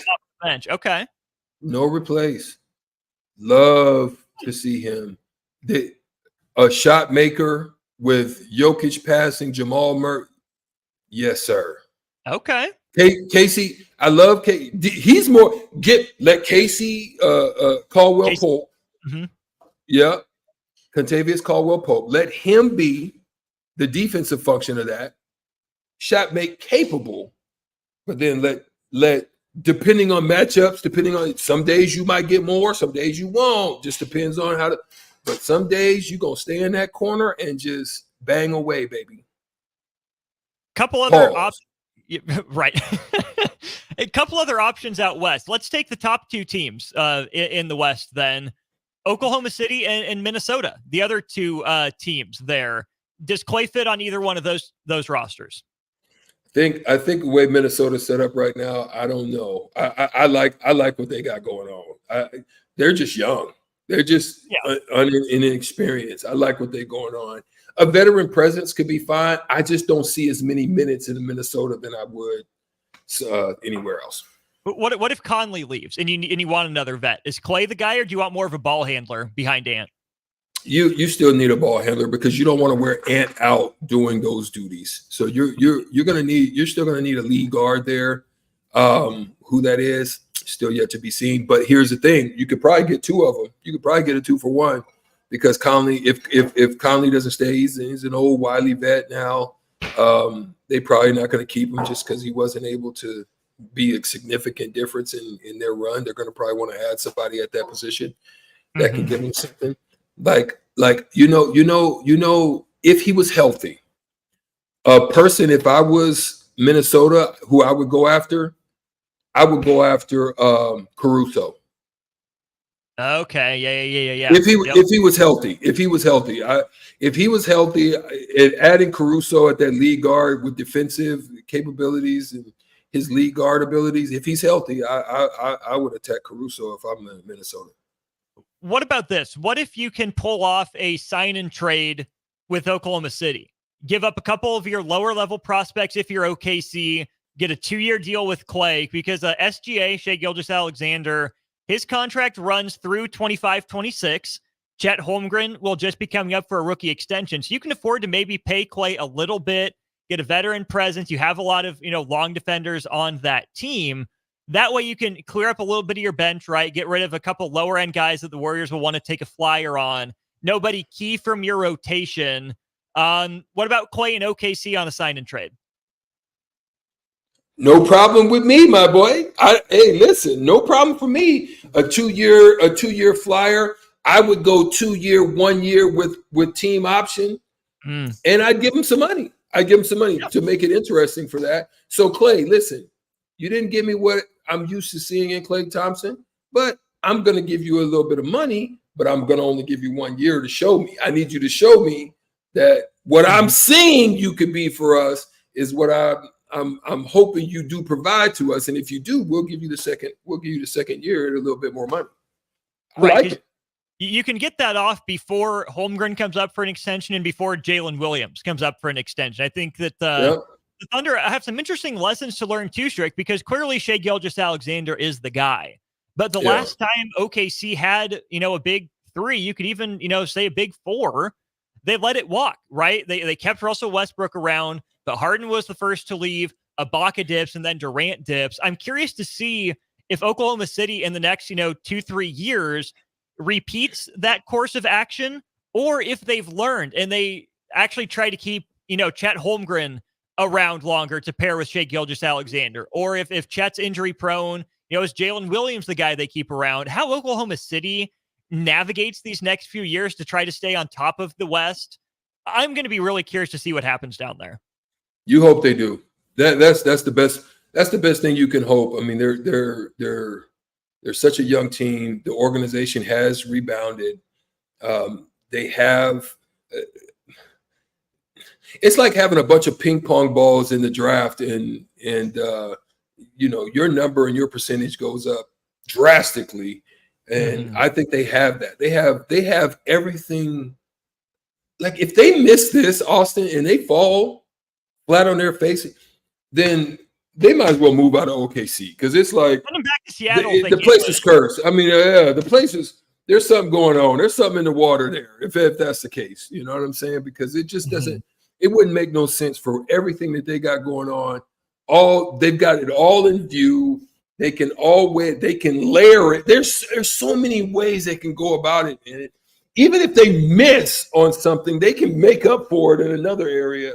So if you miss and you make up, and then your execution all fall through, then it's something wrong, because they've got every option available to them right now. They do. One final break in the show. Don't go anywhere. We'll wrap up On the Block right after this. At Fairway Meat Market, your family, and as part of the family, they want to save you money on your meat and groceries. Now, through June 9th, they have 2 special deals for ticket listeners only. Enjoy a limited time USDA choice beef hanging tender steak that's soft and tender, but loaded with flavor. Also, for ticket listeners only, get extra meaty loin back pork ribs for only $2.99 per pound. Mention the ticket prior to checkout for discounts. That's all at Fairway Meat Market in the Rockledge Square Shopping Center, just south of 84th and Van Dorn. Clothes dryer not drying like it should? Could be your dryer vent. Call Bryant for a professional cleaning. 467-1111. Bryant Air Conditioning, Heating, Electrical, and Plumbing. Ooh, what a day. I could sure use an afternoon pick-me-up. Hold up. The new 93.7 The Ticket location has a milk, coffee, and tea inside? Oh, yeah. This is a game changer. Need an afternoon pick-me-up? How about a coffee or smoothie on your way to work? Stop by the Ticket Mill location on 1040 O Street to get your go-to drink, or try out our new game day drinks exclusive to the Ticket Mill location. We know it'll make your day a million times better. Hi, it's Sean Callahan here for Koppel Chevrolet GMC, and it's truck month at Koppel, and we want to sell them all. Choose between 0.9% APR or as much as $8,000 off list price. Yes, you heard right. That's 0.9% APR or as much as $8,000 off list on select new GMC and Chevrolet inventory. So please make that money-saving drive to Koppel in Louisville or check us out online at koppelcars.com. You'll be glad you did. All deals with approved credit must trade and finance. Shopping for new flooring is different today. Getting your questions answered, making the right selection, getting the best value, and installed quickly and professionally. Visit ostreetcarpet.com or shop our store. We'll answer all your questions and help you make the right choice. You'll be enjoying your new floor in just days for less than you'd pay elsewhere. Carpet, vinyl, wood, laminate, tile, and area rugs. We've got it all. O Street Carpet. 1732 O Street. Family owned and operated. Always the best value. At Doane University, we build leaders, and that means your success and achievements come first. At Doane University, your future is uniquely yours, and our world-class liberal arts education is just the beginning. We invite you to schedule your campus visit and experience why Doane University will start you on your journey to your future career. Learn more by scheduling your personal campus visit today at doane.edu/visit. See you soon. For over 15 years, Integrated Life Choices has empowered individuals with disabilities in Lincoln and throughout Nebraska. They provide comprehensive services from group homes and independent living services to job training, ensuring fulfilling lives for those that they serve. Now, they're inviting you to join their mission. If you are passionate about making a difference in the lives of people with developmental disabilities, explore rewarding career opportunities with them. Learn more about their services and apply today at www.ilc.net. Be a part of Integrated Life Choices, where your work truly changes lives. Rashawn Jackson here for Bauer Infrastructure, a veteran-owned local company proudly serving Lincoln, Lancaster County, and the surrounding areas. Bauer provides quality work at an affordable price, and they're growing rapidly. If you want to experience a career with a fast-paced, family-friendly environment, visit BauerInfrastructure.com. They have top-of-the-line benefits, year-round work, even through the winter. Bauer, usher in the new era of infrastructure to an area near you. And as always, go Big Red. NEPCO is hiring CDL drivers for Ready Mixed Concrete, Husker Concrete, and Beatrice Concrete. NEPCO offers great pay, medical and retirement benefits, paid time off, and they pay for CDL training. Apply today and start your new career with a $2,500 hiring bonus. From NEPCO's beginning in 1908, it's the employees that have formed the company's solid foundation. Start your career today. Visit nebcoinc.com. That's NEBCOINC.com. Okay, it's time to sell the house. How do we even begin to choose from the hundreds of realtors in town? Easy. We make a pros list. You mean a pros and cons list? No, just a pros list. We need someone with pro photography to showcase the house in the best possible way, pro marketing to make sure we get maximum exposure, pro negotiations so we know we get the best price. This is one of those times where you already know the right answer, isn't it? You know it is. Ben Bleicher and Professional Realty Group. Contact Ben Bleicher and the team at Professional Realty Group of Berkshire Hathaway's Home Services Ambassador. Online at prg-ne.com. Wilbur-Clatonia School District congratulates their graduating class of 2024, and they commend students against destructive decisions, such as bullying or cell phone usage while driving. The administration, teachers, and support staff at Wilbur-Clatonia School District encourages teens to avoid distracted driving, stay alert to your surroundings, and younger ones should avoid texting and talking while biking and walking. Let's stay alert this spring and summer. Wilbur-Clatonia School District, working tirelessly for safety all year long. Without a strong IT partner, your business ends up overspending, underperforming, wearing too many hats, complicating your work, and more. Applied Connective Technologies can help with experts in every facet of technology. If it plugs in, powers on, or charges up, they're your people. Imagine being able to call one team for all your technology solutions rather than a village of vendors and providers. For all your needs in managed IT and cybersecurity, phone systems, physical security, infrastructure, and audio or video, head to appliedconnective.com to better your business today. Do you need your event or venue secured? Call Tank Security Team. Tank Security Team is Lincoln's #1 non-lethal security company. Tank Security Team offers first-class security with efficient and quicker response times. Hire Tank Security Team. No hassle, no headaches. Call Tank at 402-310-3589 and get secured today. Ironhide Construction is a Nebraska-based general contracting and steel construction firm. Their expert team is experienced in building innovative construction solutions across several industries. While they were previously known for their extensive experience in steel erection and metal buildings, they've continued to evolve over the last several years into a full-service general contracting firm. They take pride in their commitment to quality, cutting-edge technology, and having a passion for what they do. For more information about their services or to discuss an upcoming project, visit www.ironhideconstruction.com or call 402-420-4961. Now back to On the Block with Strick and Austin on 93.7 The Ticket and theticketfm.com.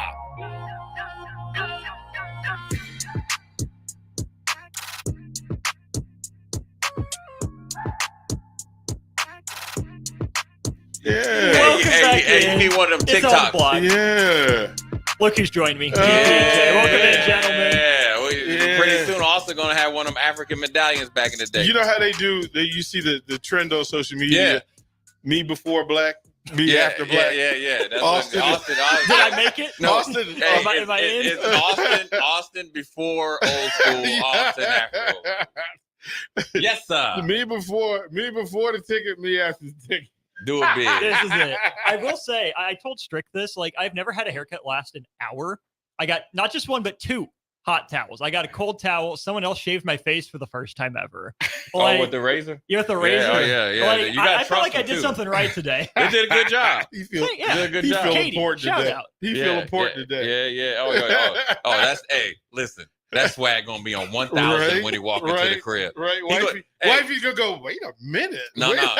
He's just gonna look at you. He's gonna just look at it and say, "Just wait. Just go ahead, and tell me." Uh-huh. I'm him. Cause it's your boy. Yeah, say, I'm him.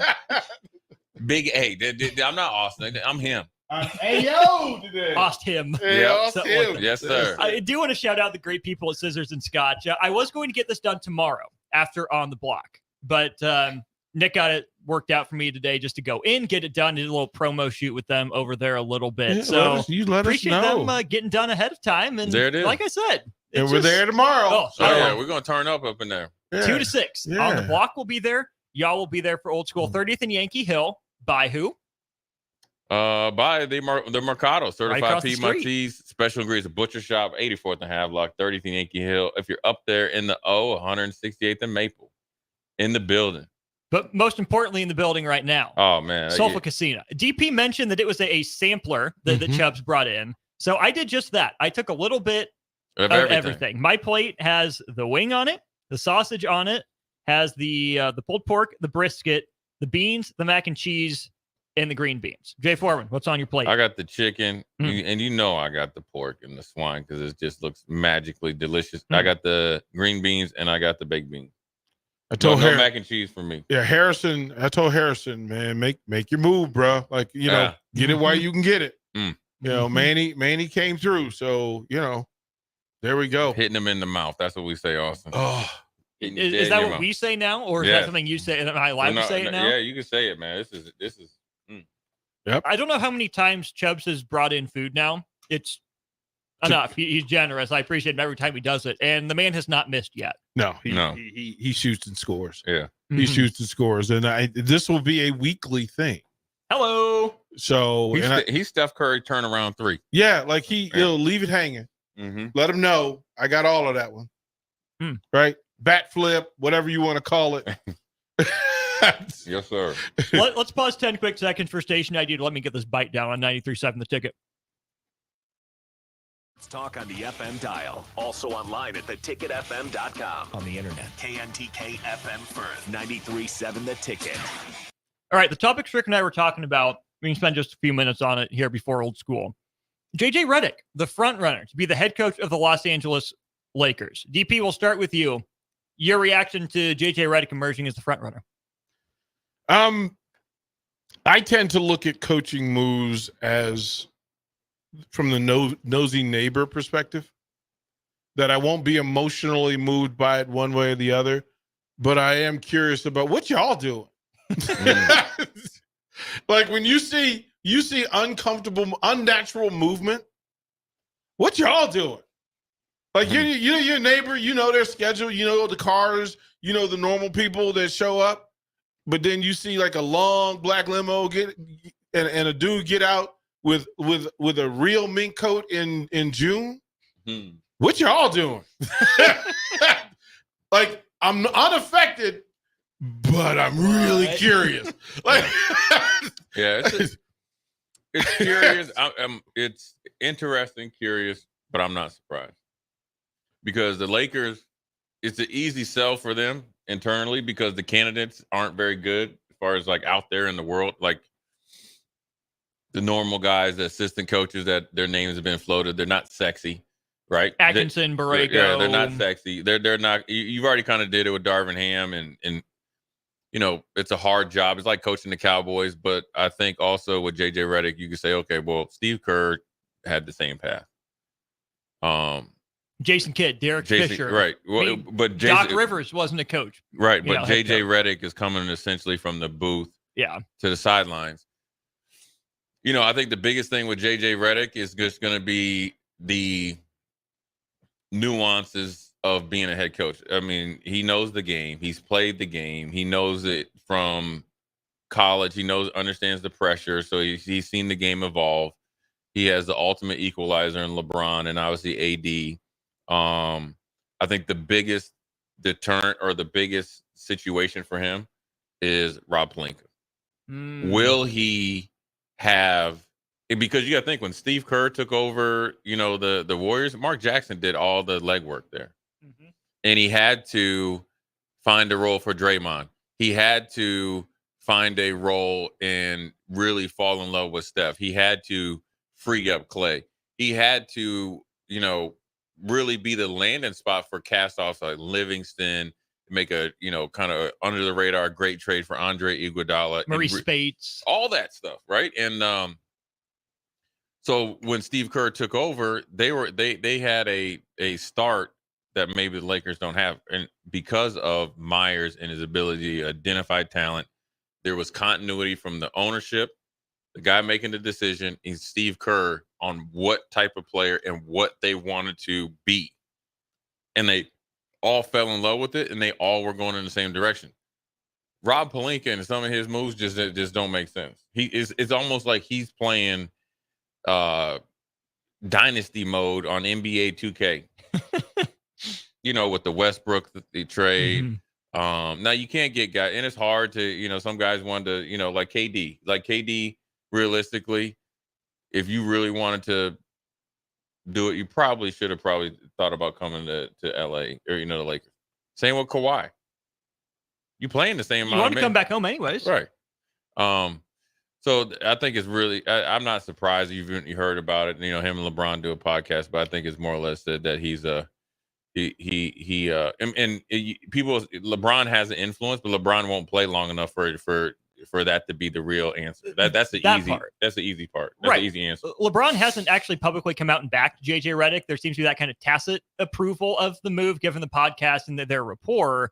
But that's the interesting part. Do you go all in, get a guy LeBron wants to try to make it work with him to try to get him to opt back in? Or do you get the guy in place to try to prepare for life after LeBron and maybe start building around Anthony Davis? You go right now with LeBron. And I think JJ is the one playing chess and everybody's playing checkers. Like him, love him, or hate, or whatever it is with JJ Redick, you got to respect him. He is smart as a whip. He's 2 steps ahead, right? It must be the Duke, you know, and he's very worldly. You know, when you hear him talk about his AAU experience, you don't picture JJ Redick going through that AAU experience. That's how he's making those decisions. He understands. You also got to see, if you look at his body language when he's on with Stephen A. Smith, when he said, "Listen, bro, you just a media head, and I've seen your basketball tape. You don't know what you're talking about." That let me know that he was ready to break away from that. and do something else. And he's slowly but surely been doing it.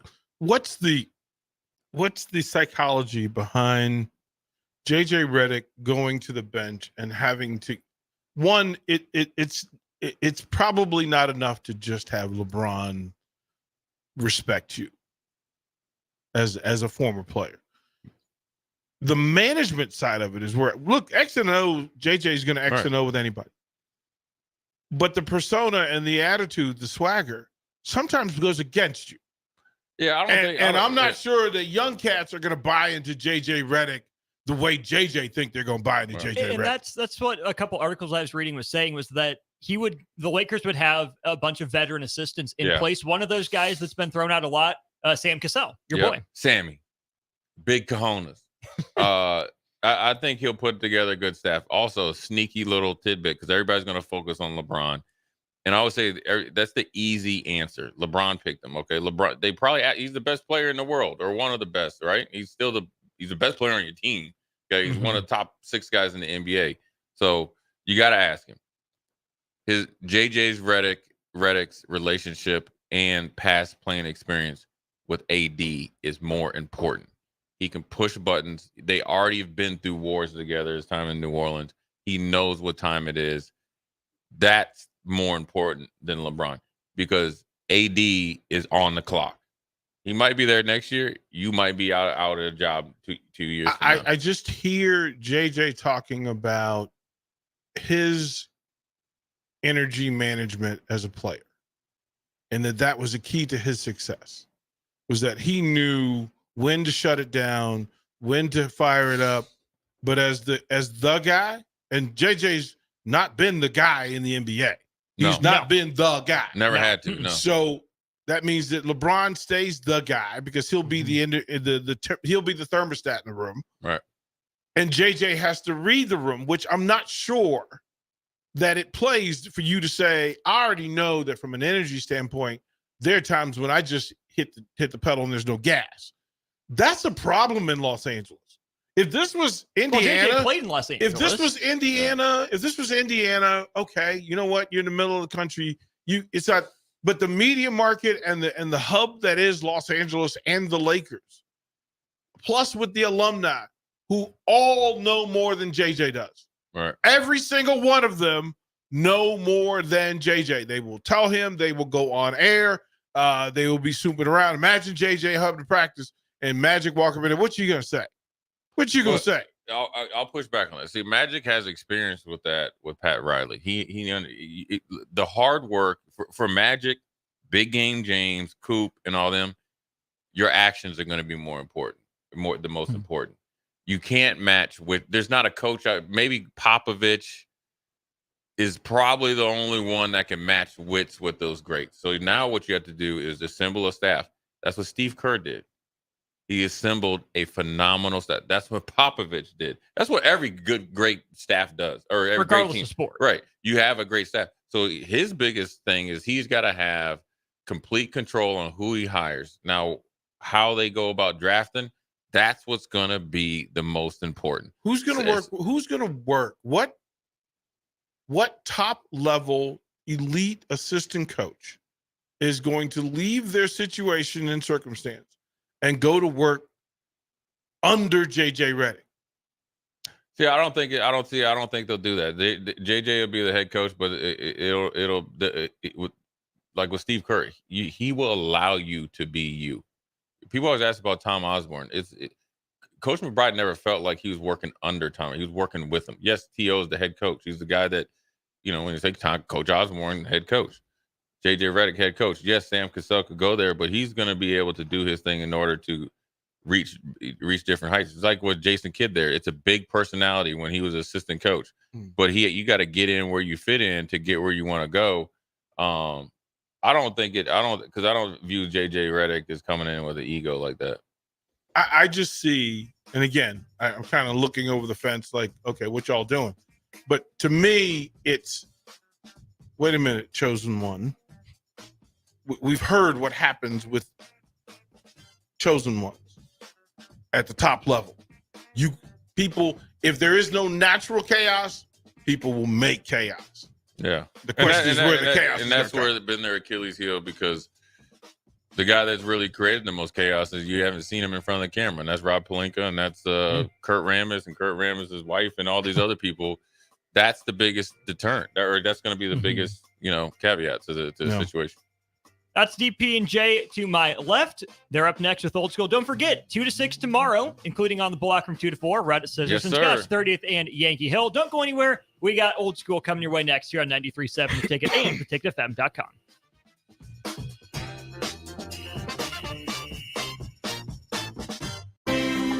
Wilbur-Claytonia School District congratulates their graduating class of 2024, and they commend students against distress.